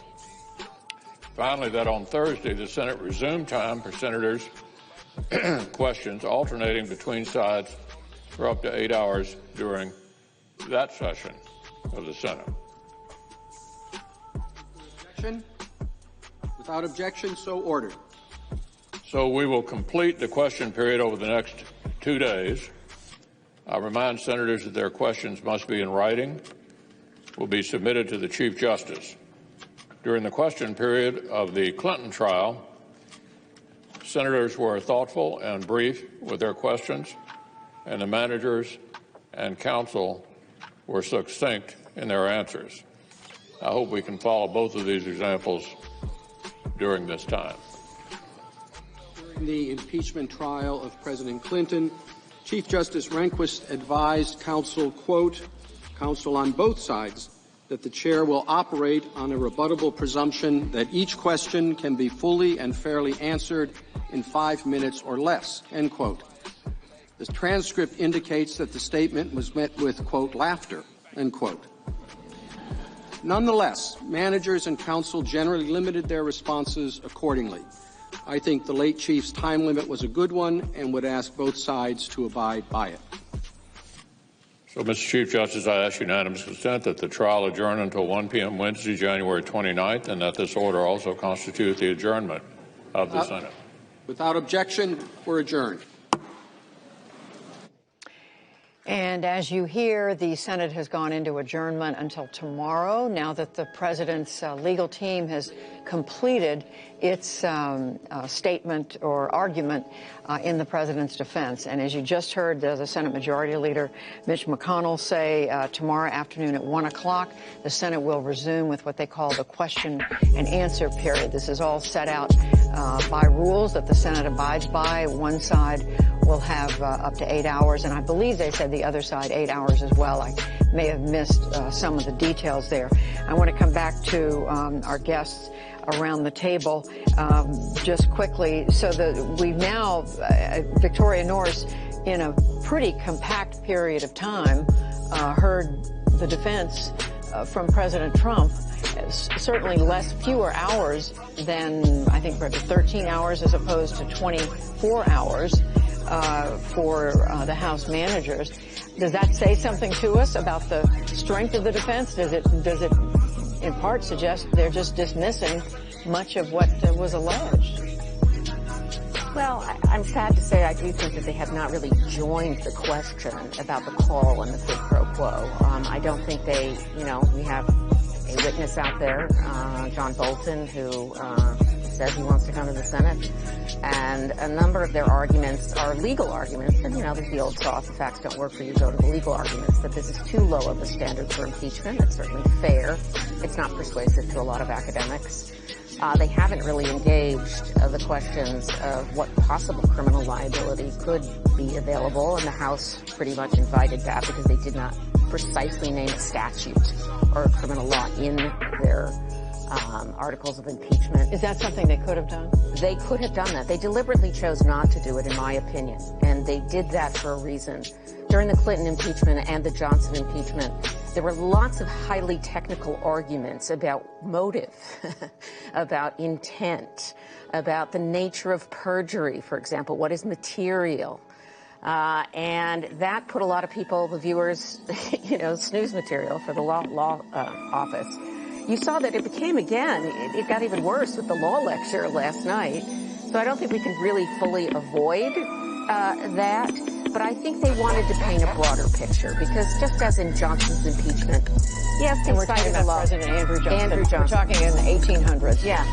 It was technically about a statute, the Tenure of Office Act, but really what they were fighting was Andrew Johnson's undoing of the Civil War, right? It was a much longer, and here, both sides really, Sekulow invoked Mueller and how that was an abuse. The shadow over this is the Mueller investigation, which failed on the criminal law angle, which is why they didn't bring up the criminal law in these articles of impeachment. What about that, Bill McCollum, that the House managers had the choice? The House had the choice of building this case on specific laws, violation of laws, and in order to avoid what Victoria is describing, they decided to go with it as they did.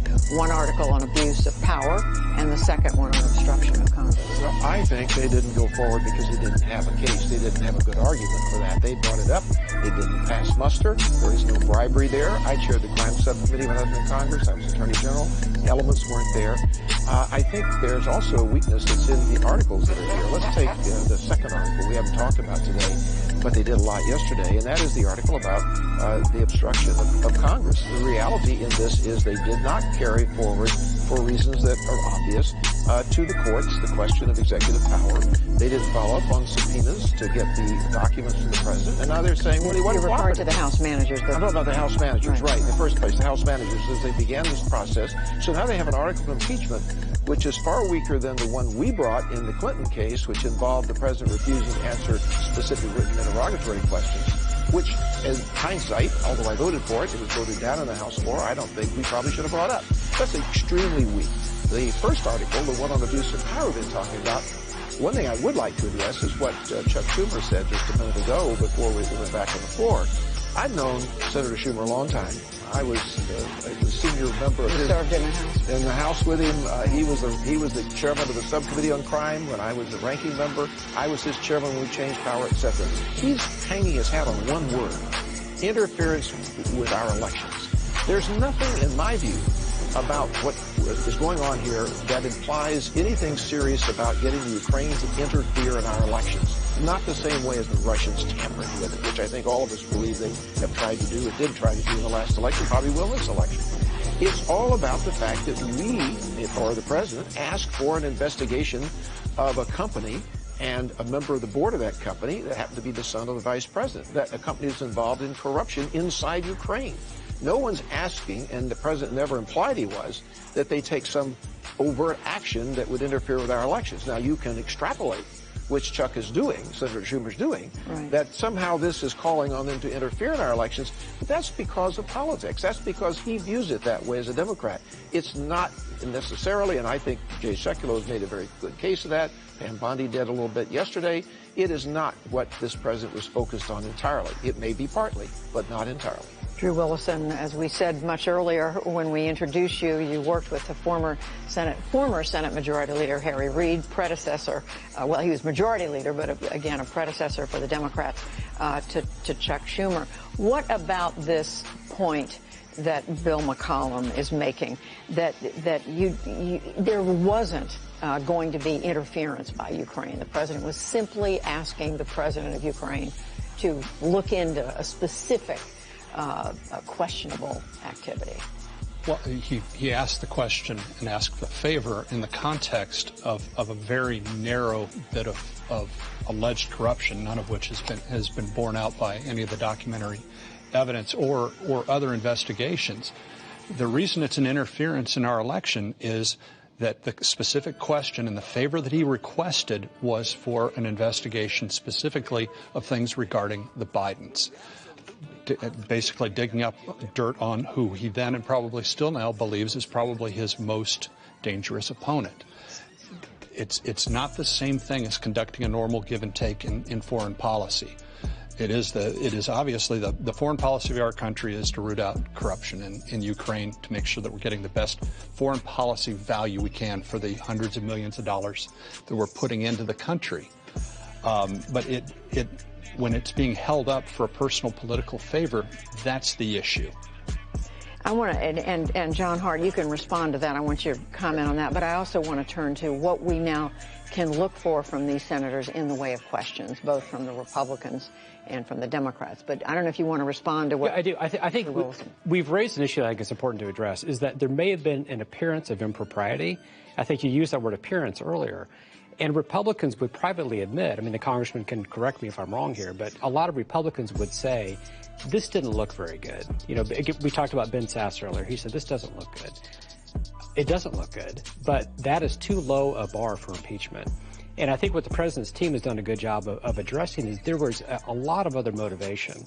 And they walked through the fact pattern, not just, and Adam Schiff has articulated this perfect motive test, that unless your motive is perfect, looks perfect, then you're going to get impeached. And we don't want to go down that road. And I think the president's team, again, with the danger repetition, I think did a good job of describing that slippery slope, that we don't want to go in that direction. That message comes through loud and clear. We heard it from Pat Philbin, the president's deputy White House counsel, and we certainly heard it again from Jay Sekulow, his personal attorney, and Yamiche and Lisa Desjardins. There you are. Lisa, I'm going to come to you. We heard it in the final moments, finally, from Pat Cipollone, the White House counsel. So, Lisa, let me turn to you for what comes next, because we heard Majority Leader McConnell say they will turn to questions from the senators tomorrow. Do we have an idea of what that's going to look like? We do have some idea. They seem to be operating under sort of the Clinton precedent, and it will look a lot like the Clinton question period as we understand it. Senators will write out their questions. As our guests have told our viewers during special coverage, they don't have a lot of space for those questions. It can't be lengthy diatribes. It can't be lengthy questions. They fill out those cards. We know on the Democratic side, senators have been asked to turn those cards into Senator Schumer's office so that they can look for any duplicates. And they will note how many senators and which senators have asked the same question and submit it as one question. That's happening today. Senator Dick Durbin, for example, told me he submitted 10 questions, whittled down from his original list of 50 questions. Oh. And that's just 1 out of 100 senators. So there could be a lengthy question period. They could use all 16 hours. Again, that's divided 8 hours for each side. Democrats will get 8 hours of questions, Republicans 8 hours of questions. They don't necessarily have to ask their own side. They can ask questions to either of the sides presenting arguments here in this case. We expect that to start tomorrow. That should last for the next 2 days. And I think that most senators, that is what they're focused on tonight right now, with the exception possibly of 4. Those are the 4 senators running for president. I suspect they may have already reached the exits, gotten in their cars, and tried to find a way to get into Iowa. We know Amy Klobuchar is on her way for a planned event there tonight. We'll see if we have announcements from the other 3, if they'll make it, or maybe they do a televised town hall. But this is an earlier day than anyone expected, and it's critical time for those running for president. But those senators campaigning have to be back by 1 o'clock tomorrow, right? That's right. They all have to be in their seats as this next phase moves forward.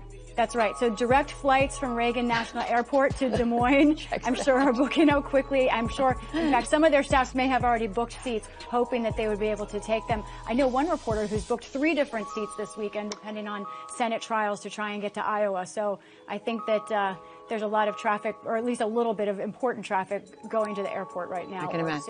I can imagine. And Lisa, just quickly, do we know which side goes first? Do Democrats go first with their question? How does that work?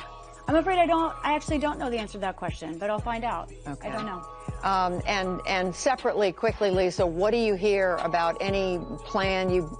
We asked you about this a few minutes ago, about any plan to have the senators go to a secret room or a private room to look at the Bolton manuscript?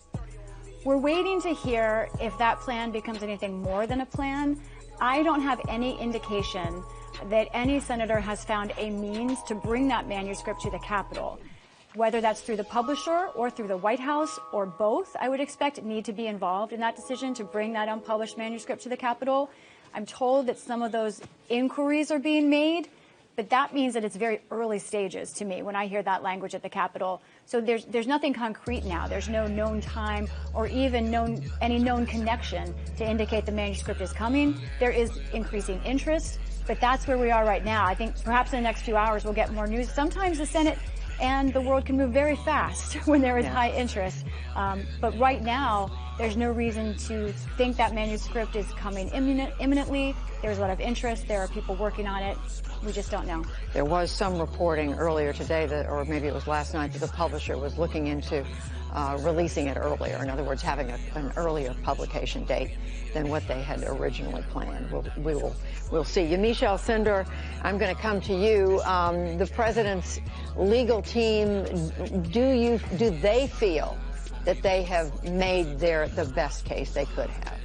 They do feel confident that they've made the best case that they can make, but they also are not in control of some of the things that happened outside the Senate trial, mainly this manuscript of John Bolton being leaked and this news that John Bolton is saying that President Trump directly told him that he needed to link aid to Ukraine to the investigation of the Biden. So I think the legal team was ready to put forward their arguments. They had a very succinct plan. I'd been told very early on that they wanted to use much less time than the Democrats. They wanted to point out that Democrats were repetitive, that they were wasting a lot of people's time while also leaving out key details. And they did that today, which is in their own minds, which is that they ended much earlier than people thought they were going to end. The other thing to note, though, is that they had a lasting image. And that lasting image that they had, Judy, was that clip of videos that they played of Representative Nadler and several other Democrats, Chuck Schumer, where they were all arguing that impeachment could become a partisan tool in the 1990s and that it could be used against a Republican. That's the image that they wanted senators to have in their minds as they left.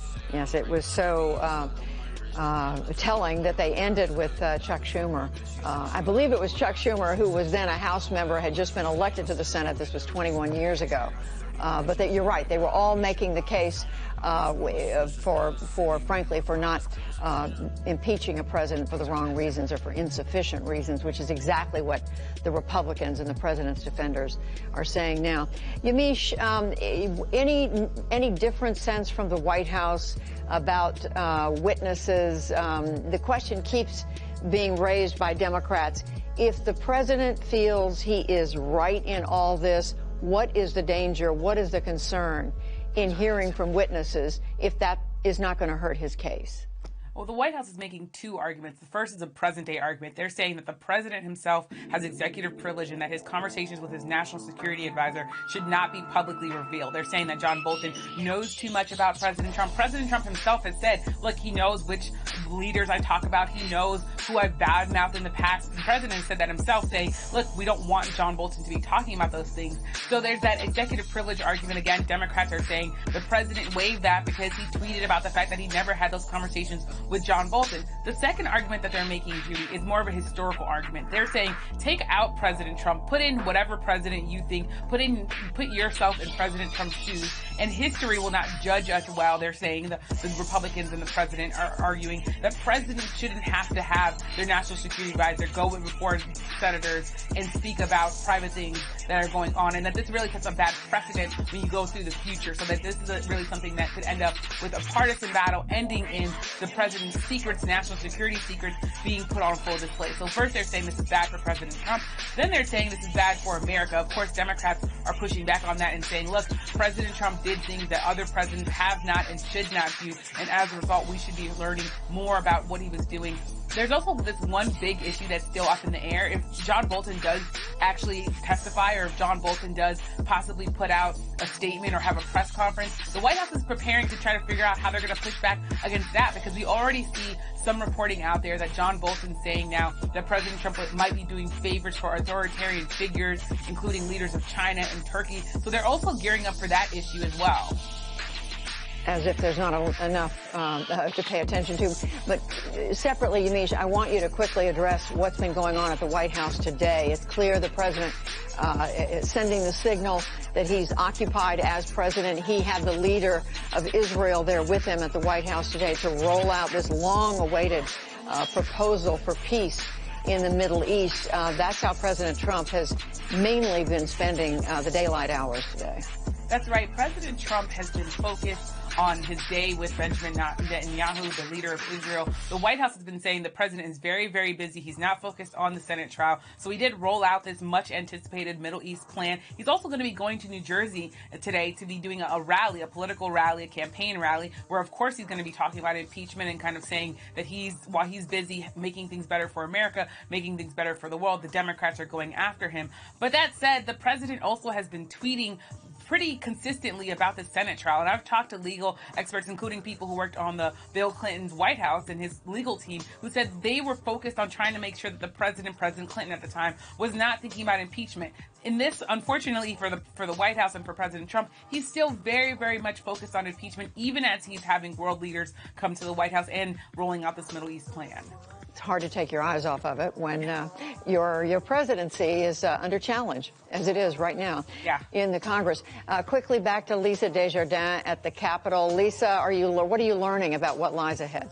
Well, our team has just spoken with Elizabeth Warren, I think as she was leaving the chamber or on her way back to her office. She would not say, Judy, if she is planning to go to Iowa tonight. She demurred on those questions. But she did tell us what her question is going to be that she has submitted to ask during the impeachment trial. Her question is about the withholding of congressionally approved aid for Ukraine. And her question is, what does that reveal about how the Trump administration operates and how it will continue to operate? Which is a little bit of a leading question, but it'd be interesting to hear both sides answer it. She also told our team, Dan Bush and Tess Conchatori, that if there is a trial on Monday night, which of course is the night of the caucuses, as we've been reporting, she will be here. I'm told she did not look pleased as she said that, but she said she will be here. I asked a different senator, Senator Reid, earlier today, could it be possible that the Senate will allow a recess for Monday for the Iowa caucuses? He said, I don't think anyone's thinking about it. The impeachment trial is first and foremost. That's a top priority. And I said, you could have someone win the Iowa caucuses, but be here at the impeachment trial. He looked at me and he said, if any of them win the Iowa caucuses, they'll be happy wherever they are. But it's interesting. Republicans seem more open to the idea of having a recess Monday for the caucuses than Democrats. Democrats want to make it clear that they are focused on the trial itself. But at this point, we don't know how long this impeachment proceeding is going to go in the Senate. It could wrap up before Monday. It could wrap up by the weekend, during the weekend, or as you say, it could go on longer. But, Lisa, just to be clear, the senators are required to be present. Am I right? Unless they have some health or other emergency reason. They couldn't say, I can't be there because I'm running for president. That's correct. They are required to be here. In theory, a senator could make the decision not to be here for some reason, and then if the Chief Justice so chose to enforce that rule, they could actually ask the Senate, the Sergeant at Arms, to go and get the senator and bring them back. That's obviously a risky move for any senator. So essentially, Elizabeth Warren knows she needs to be here for a variety of reasons, but she's saying she will be here. She's saying the trial is a priority, though, of course, the timing is not good for her. As for the timing, you're right. This trial could end, in theory, as early as Friday. Saturday is probably a little bit more likely. It could end also Monday, could end weeks from now. And one thing that will determine that timing is the theme we come to again and again, whether witnesses will be called and how long will be the discussion about witnesses. If the Senate votes to open up that discussion, that'll be one of the first votes after questions. We expect that vote Friday. If they vote to even open up that discussion, that could lead to a very long day of motions and votes on every single possible witness, or the leaders could agree on some kind of combination of witnesses. All of these things are factors in the timing for the rest of this trial. None of these things are known by anyone because they involve sort of the three-dimensional chess of Senate politics. Right. And Lisa, just to clarify, all of this discussion or potential motions on witnesses could not start before Friday. Is that right? The next 2 days will be devoted to questions from the senators. That's to be very specific. The witness discussion cannot start until the question period has ended. After the question period has ended, there can be up to 4 hours of debate on the concept of witnesses, whether to go forward with generally calling witnesses. That's 4 hours of debate, 2 hours for each side. In theory, that could begin Thursday night after questions. It seems more likely that 4 hours would start on Friday. After that 4 hours of debate, they would go immediately to the vote on whether to open up the floor for motions on specific witnesses. If that vote fails, that means there will be no witnesses and no discussion of witnesses, and then they would move immediately or very soon after to deliberations. But so you see there's many possibilities of this trial. Iterations. Yes, exactly. Yeah, for sure. Lisa Desjardins following it. So much of these twists and turns for us from the Capitol. Yamiche Alcindor, thanks to you. I want to come right back to the table and ask each one of you. We've got about 10 minutes or so left in our live coverage time here this afternoon, and ask you what, if you're a senator, what do you want to know at this point? Drew Willison, if you have an opportunity to ask a question, to which side do you direct it to, and what do you want to know? I would probably direct a question to the Republican managers and probably try to probe and try to get them on the record answering why they were unwilling to provide any witnesses or any documents without going through a full legal process to ferret them out that would potentially run out the clock through the rest of the year in order to get the Supreme Court or lower courts to make the decision. I don't know that they would answer it in a way that I'd find satisfactory, but I'd want to at least put the seed out there that they had the opportunity to mount a more robust defense than they did, assuming the facts were on their side, but they chose not to. But they chose not to. What about that? Bill McCollum? Well, I don't have a specific question I'd want to ask because I think I really know most of the answers, but I do have a response to Senator Warren's potential question she suggested, and that is that if you have a president of your party, whichever party it is, and there's a foreign policy question about a country to whom aid is about to go, I think you want to have your president be willing to hold back that aid to get certain answers, not past the time like this would be at the end of the fiscal year, but the marginal part of the Impoundment Act time. No real penalty is going to occur for that. And I think that should be answered that way. And I also think that the president may be making a mistake in not allowing witnesses at this point. I don't know whether he is or not, but I would say this, that there are going to be really senses among people about what's fair here. I don't personally need to hear witnesses. I don't think most of the senators do. They probably already know what how they're going to vote. And it isn't going to make any real difference. But I think from the public perspective and the perception perspective, it would be good to have Hunter Biden there, be good to have John Bolton there, probably good to have the one who is the whistleblower, maybe the woman who was running in 2016 between the Democrat National Committee and the Ukrainian Embassy. All of that has merit and is relevant to some of the underlying questions, and we've never had those people on as witnesses. So I don't know that's what they're going to do, but at this point, I've been ambivalent in the past. I'm kind of leaning in favor, as I have been for several days now, that it would be better to have witnesses. John Hart, why not go ahead and do that? Well, I think some senators might do that, but again, the cost is very high in terms of timing. That having witnesses, if the White House makes it clear that they're going to fight that, then you have several weeks or even months of delay. And I don't know that senators want to do that. I think what senators are probably thinking, right, or what as a staffer, when I was a speechwriter, comms director, this is the time to write the speech, to define and shape what this whole episode has meant. And this is the opportunity for senators to provide leadership and speak to the country and say, this is how the body politic should think about this question of impeachment. And going back to George Washington's farewell address, Democrats always bring up the foreign interference. That is, again, blown totally out of proportion for today's context. Today, we're a superpower. We weren't a superpower at our founding, but what the founders were very concerned about is rabid partisanship. And what George Washington described as heartburnings, jealousies, where we would lose perspective and we'd lose what Washington said was fraternal affection, the sense that we're all in it together.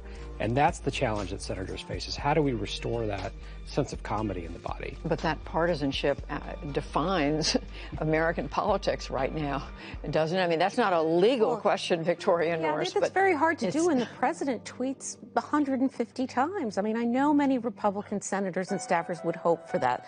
In another age, when we were working in the Senate, we might have been written similar speeches. But the problem is that this really is the biggest interbranch, I study the separation of powers, biggest interbranch clash of our constitutional history. The House feels that its powers have been denied repeatedly. Some of them they've given away to the courts. And they feel that the president is not playing fairly on this ground. I agree with Representative McCollum that the second article is weaker. But guess what? The president is saying in court right now that he cannot be investigated at all. He's saying his aides, like John Bolton, have absolute immunity. The court never said in United States versus Nixon that executive privilege is absolute immunity. If someone needs it for an important purpose, then the aides must testify, as they did in the Nixon case. Under Nixon. So, Bill McCollum, what about that? Well, first of all, Victoria, you raised Andrew Johnson's impeachment, President Johnson's, and I think this is somewhat... And by the way, I didn't cover that one. I didn't. I wasn't there for that. But I read the book Impeachers, which I think she's probably read recently. It's a good book if anybody wants to look at it. The interesting part is the background and the tie between the House and the Congress and the President and the powers. That was greater than now. After the Civil War, there was a huge battle going on, and if anybody reads Stanton's biography with Secretary of War, it was his removal and his decision to try to stay in office, etc., against Johnson's wishes and the Senate's wishes otherwise, that triggered that. That was a much more significant test of these powers than this is. That's one of the reasons that I think, looking back on history, and they acquitted him, by the way, that I wonder that this rises to the level of removal. If he didn't get removed, then, why are we talking about this? We keep coming back to this question of, Drew Willison, of what are the grounds. First of all, what should the grounds be for impeachment? Are they asking the Senate to lower the bar to a point that endangers the Constitution, endangers our system of government? I don't think so. I think that what makes this difficult, particularly in a highly partisan time, is that if you don't directly have a crime, which the Constitution does not require, that the case needs to be that it's something that is so egregious that it is a threat to the conduct of our democracy. And you don't need an actual crime in a statute to be able to do that. There was no criminal code at the time the founders wrote the Constitution. I want to turn quickly back to Yamiche. Lisa, I understand you wanted to get in one more word from where you are. Really quickly, I think this is nothing but our mistake, but it does speak to sort of how fast things are happening here. That question that I mentioned earlier was actually Senator Dianne Feinstein's question, not Elizabeth Warren's. But everything else I said about Elizabeth Warren was accurate. That she was saying she would not commit to going to Iowa, and in fact, since we've seen that she'll have a teletown hall in Iowa at the least today. So that we don't know if she's going to do more than that, but that at least is her plan for now. So that means from not in Iowa, but presumably from Washington. And not even a minute left. Yamiche, you wanted to tell us something about plans at the White House for the State of the Union? The president wanted to take the big victory lap and say that he was acquitted in his Senate trial, but he's not going to be able to do that. Now the White House is preparing for there to be the trial to go on past the State of the Union, so the president won't be able to take the victory lap at the State of the Union like he wanted to.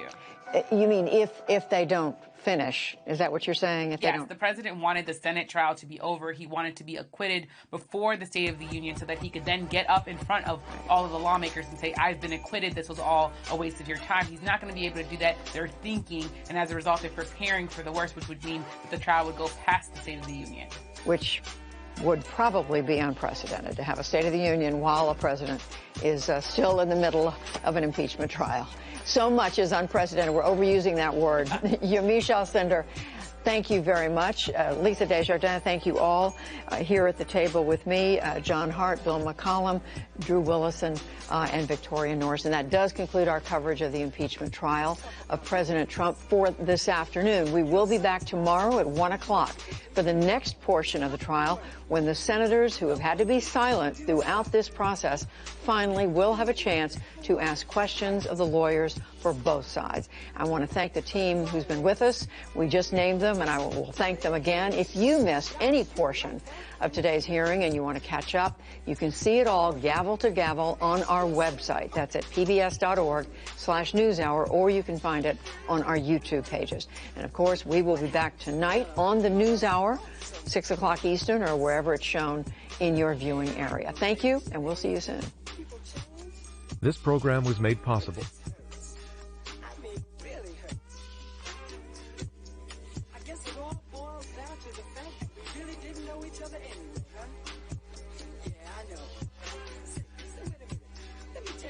Sue in court to compel a witness to testify. That is the legal duplicity of the president's team. And it's in black and white. So that's basically it. Are we going to get a fair trial or are we not? Is the Senate going to hear from someone that every American now knows is a key and important witness on the most egregious of the president's conduct, or are we not? And I don't see how the oath of impartiality can be interpreted any other way than demanding a fair trial that includes witnesses and documents. We'll take some questions. Yes.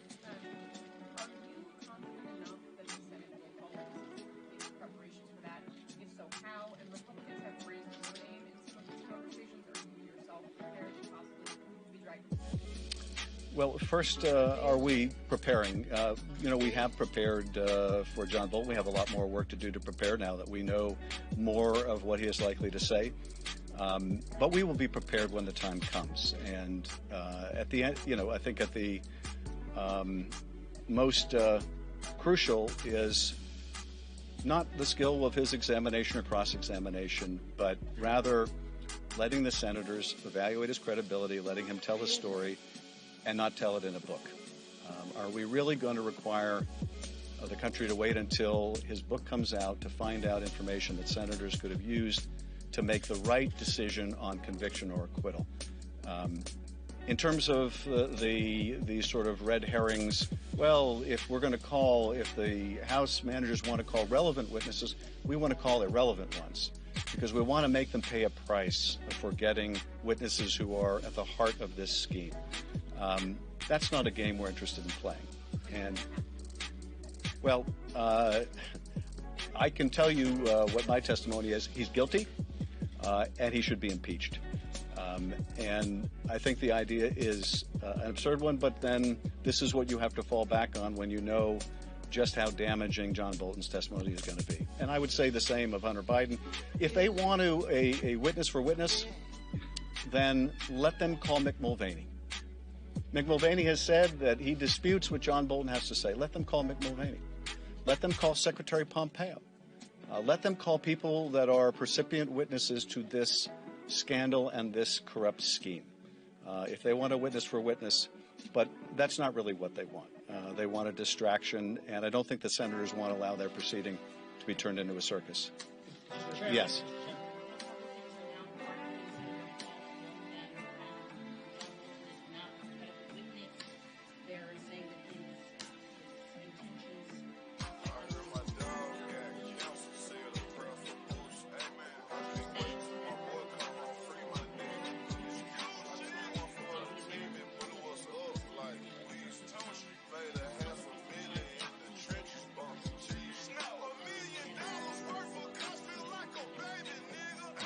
Well, let me turn to yes, please.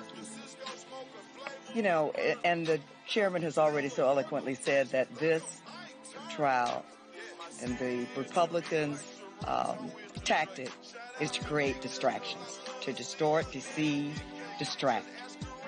I would be more concerned, based on the evidence that we have all heard, about the president's credibility.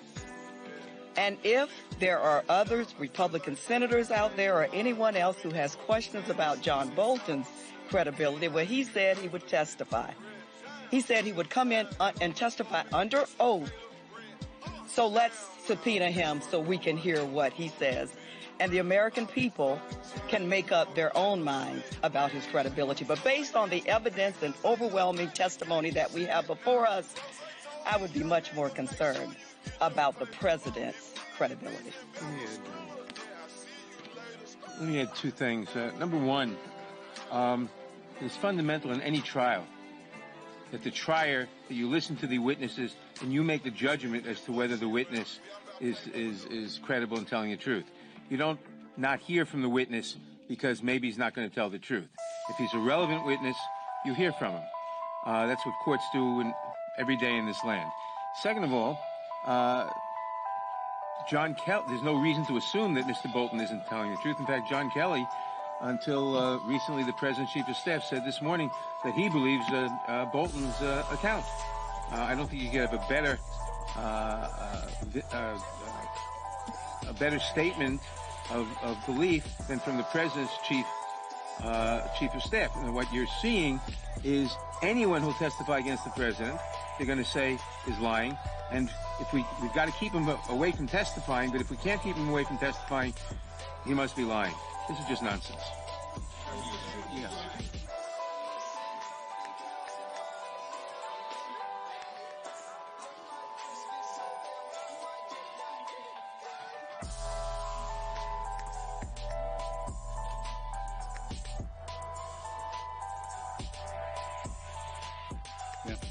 Well, first of all, in terms of subpoenaing John Bolton, we could have subpoenaed John Bolton, but we subpoenaed his deputy first, and his deputy sued us. And it was very clear that John Bolton would tie us up in court for months or years. And his lawyer made that crystal clear, so there was little to be gained.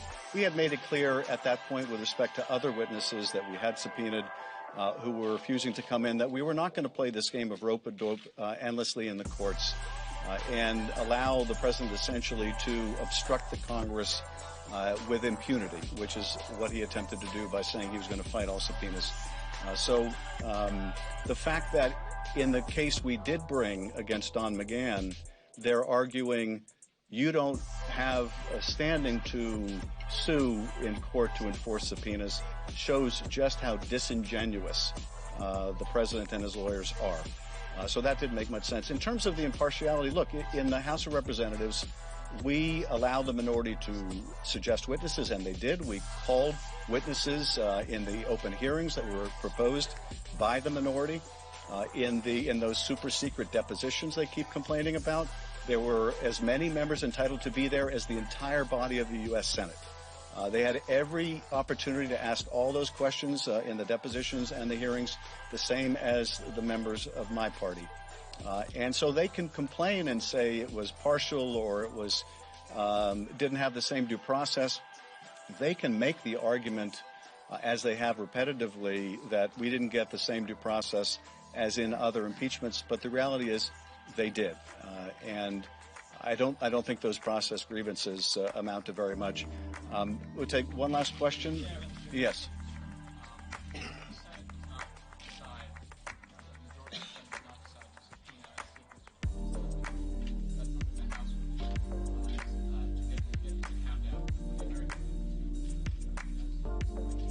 You know, I'm not going to discuss what backup fallback position there is. At the end of the day, nothing is sufficient if the Senate doesn't decide to have a fair trial. And you simply can't have a fair trial without witnesses. You know, the resolution that Senator McConnell pushed through the Senate says that the witnesses have to be deposed before they testify. Now, the fig leaf of a justification that was given for that is, well, they deposed witnesses before their testimony in Clinton. Now, of course, in the Clinton case, it was the salacious quality of that testimony that led them to want to have those witnesses deposed so that all those unseemly questions that were asked in the deposition didn't have to be asked before the Senate. That's not the issue here.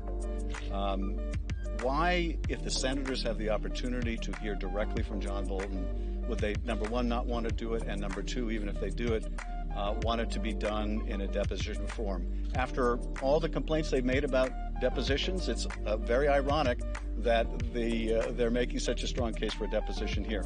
But look, we're not in the investigative stage anymore. We are in the trial.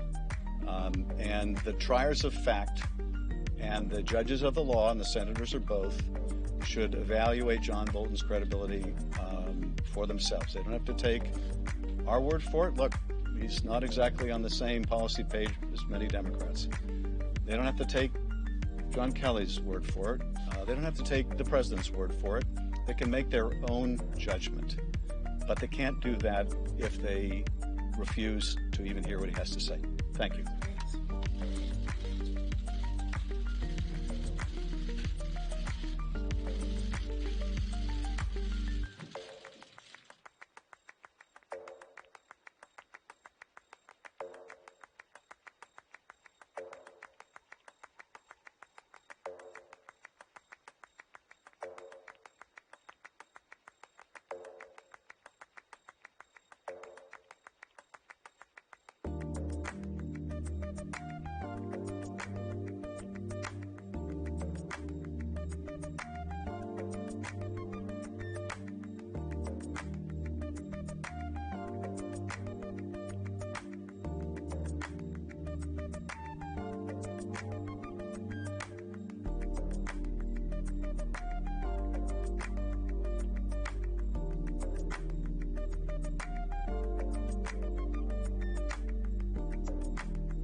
Majority Leader Mitch McConnell at his desk in his chair in his leadership position, getting ready for the proceedings to begin any minute now.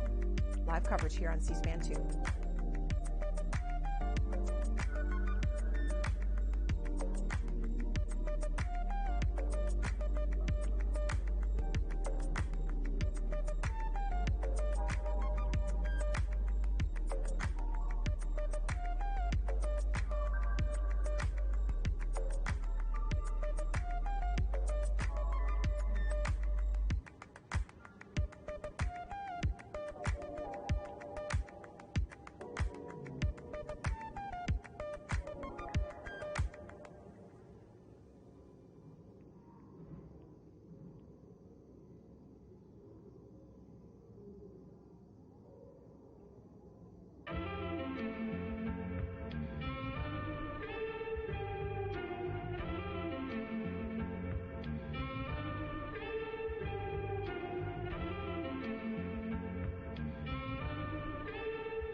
We can see that a lot of senators have made their way into the chamber. The Chief Justice has not arrived inside the chamber yet. And when he does, that is when the proceedings will begin. It's day 8 of the Senate impeachment trial. It's the third day for the president's White House lawyers to wrap up their remarks. We understand they'll go for 2 to 3 hours this afternoon. If you've missed any of the proceedings, including last night's remarks, you can go to our website, cspan.org, and find it there. Also, C-SPAN's Capitol Hill producer, Craig Kaplan, inside the chamber during these proceedings. And you can follow him on Twitter at Craig Kaplan.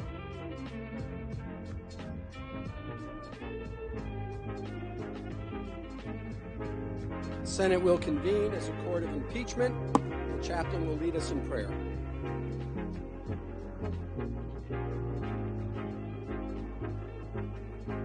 Let us pray. O God, you are our rock of safety. Protect us in an unsafe world. Guard us from those who smile but plan evil in their hearts. Use our senators to bring peace and unity to our world. May they permit godliness to make them bold as lions.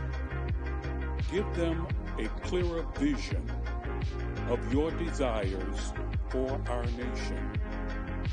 Remind them that they borrow their heartbeats from you each day. Provide them with such humility, hope, and courage that they will do your will.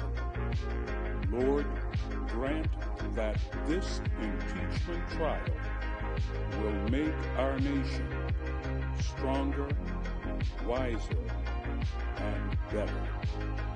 We pray in your strong name. Amen. Please join me in reciting the Pledge of Allegiance to the flag.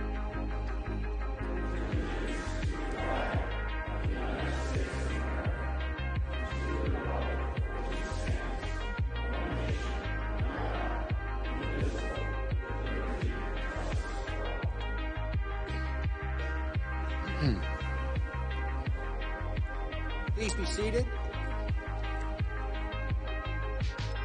If there is no objection, the journal of proceedings of the trial are approved to date.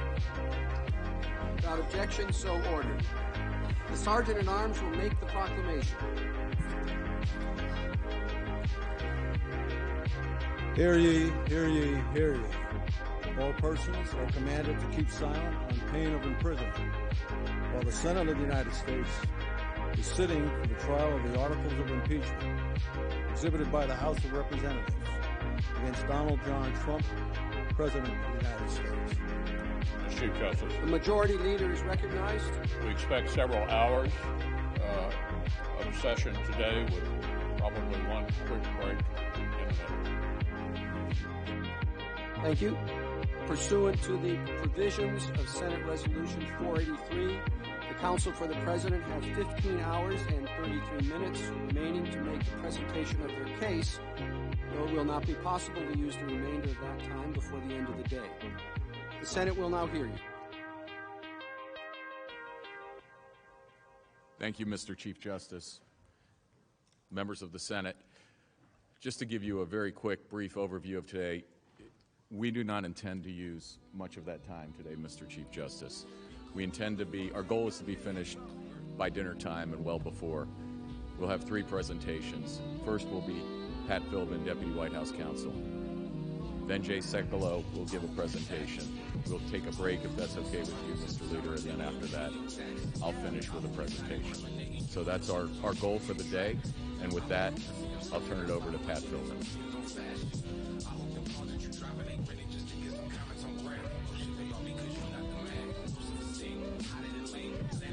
Mr. Chief Justice, members of the Senate, Majority Leader McConnell, Minority Leader Schumer.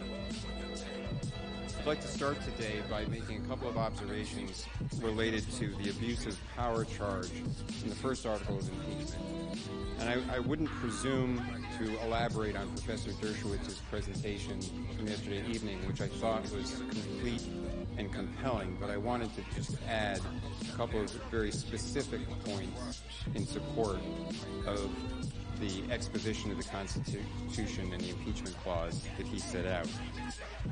And it begins from a focus on the point in the debate about the impeachment clause at the Constitutional Convention, where maladministration was offered by George Mason as a grounds for impeachment. And James Madison responded that that was a bad idea. And he said, so vague a term will be equivalent to a tenure during the pleasure of the Senate. And that evinced the deep-seated concern that Madison had, and it's part of the whole design of our Constitution, for ways that can lead to exercises of arbitrary power. The Constitution was designed to put limits and checks on all forms of government power. Obviously, one of the great mechanisms for that is the separation of powers, the structural separation of powers in our Constitution. But it also comes from defining and limiting powers and responsibilities, and a concern that vague terms, vague standards are themselves an opportunity for the expansion of power and the exercise of arbitrary power. And we see that throughout the Constitution and in the impeachment clause as well. And this is why, as Gouverneur Morris argued in discussing the impeachment clause, that only few offenses, he said, few offenses ought to be impeachable, and the cases ought to be enumerated and defined. And that's why we see in the debates of the Constitution, there was many terms had been included in earlier drafts, when it was narrowed down to treason and bribery, and there was a suggestion to include maladministration, which had been a ground for impeachment in English practice. The framers rejected it because it was too vague. It was too expansive. It would allow for arbitrary exercises of power. And we see throughout the Constitution in terms that relate and fit in with the impeachment clause the same concern. One is in the definition of treason. The framers were very concerned that the English practice of having a vague concept of treason that was malleable and could be changed even after the fact to define new concepts of treason was dangerous. It was one of the things that they wanted to reject from the English system. So they defined in the Constitution very specifically what constituted treason and how it had to be proved. And then that term was incorporated into the impeachment clause. Similarly, in the rejection of maladministration, which had been an impeachable offense in England, the framers rejected that because it was vague. A vague standard, something that's too changeable, that can be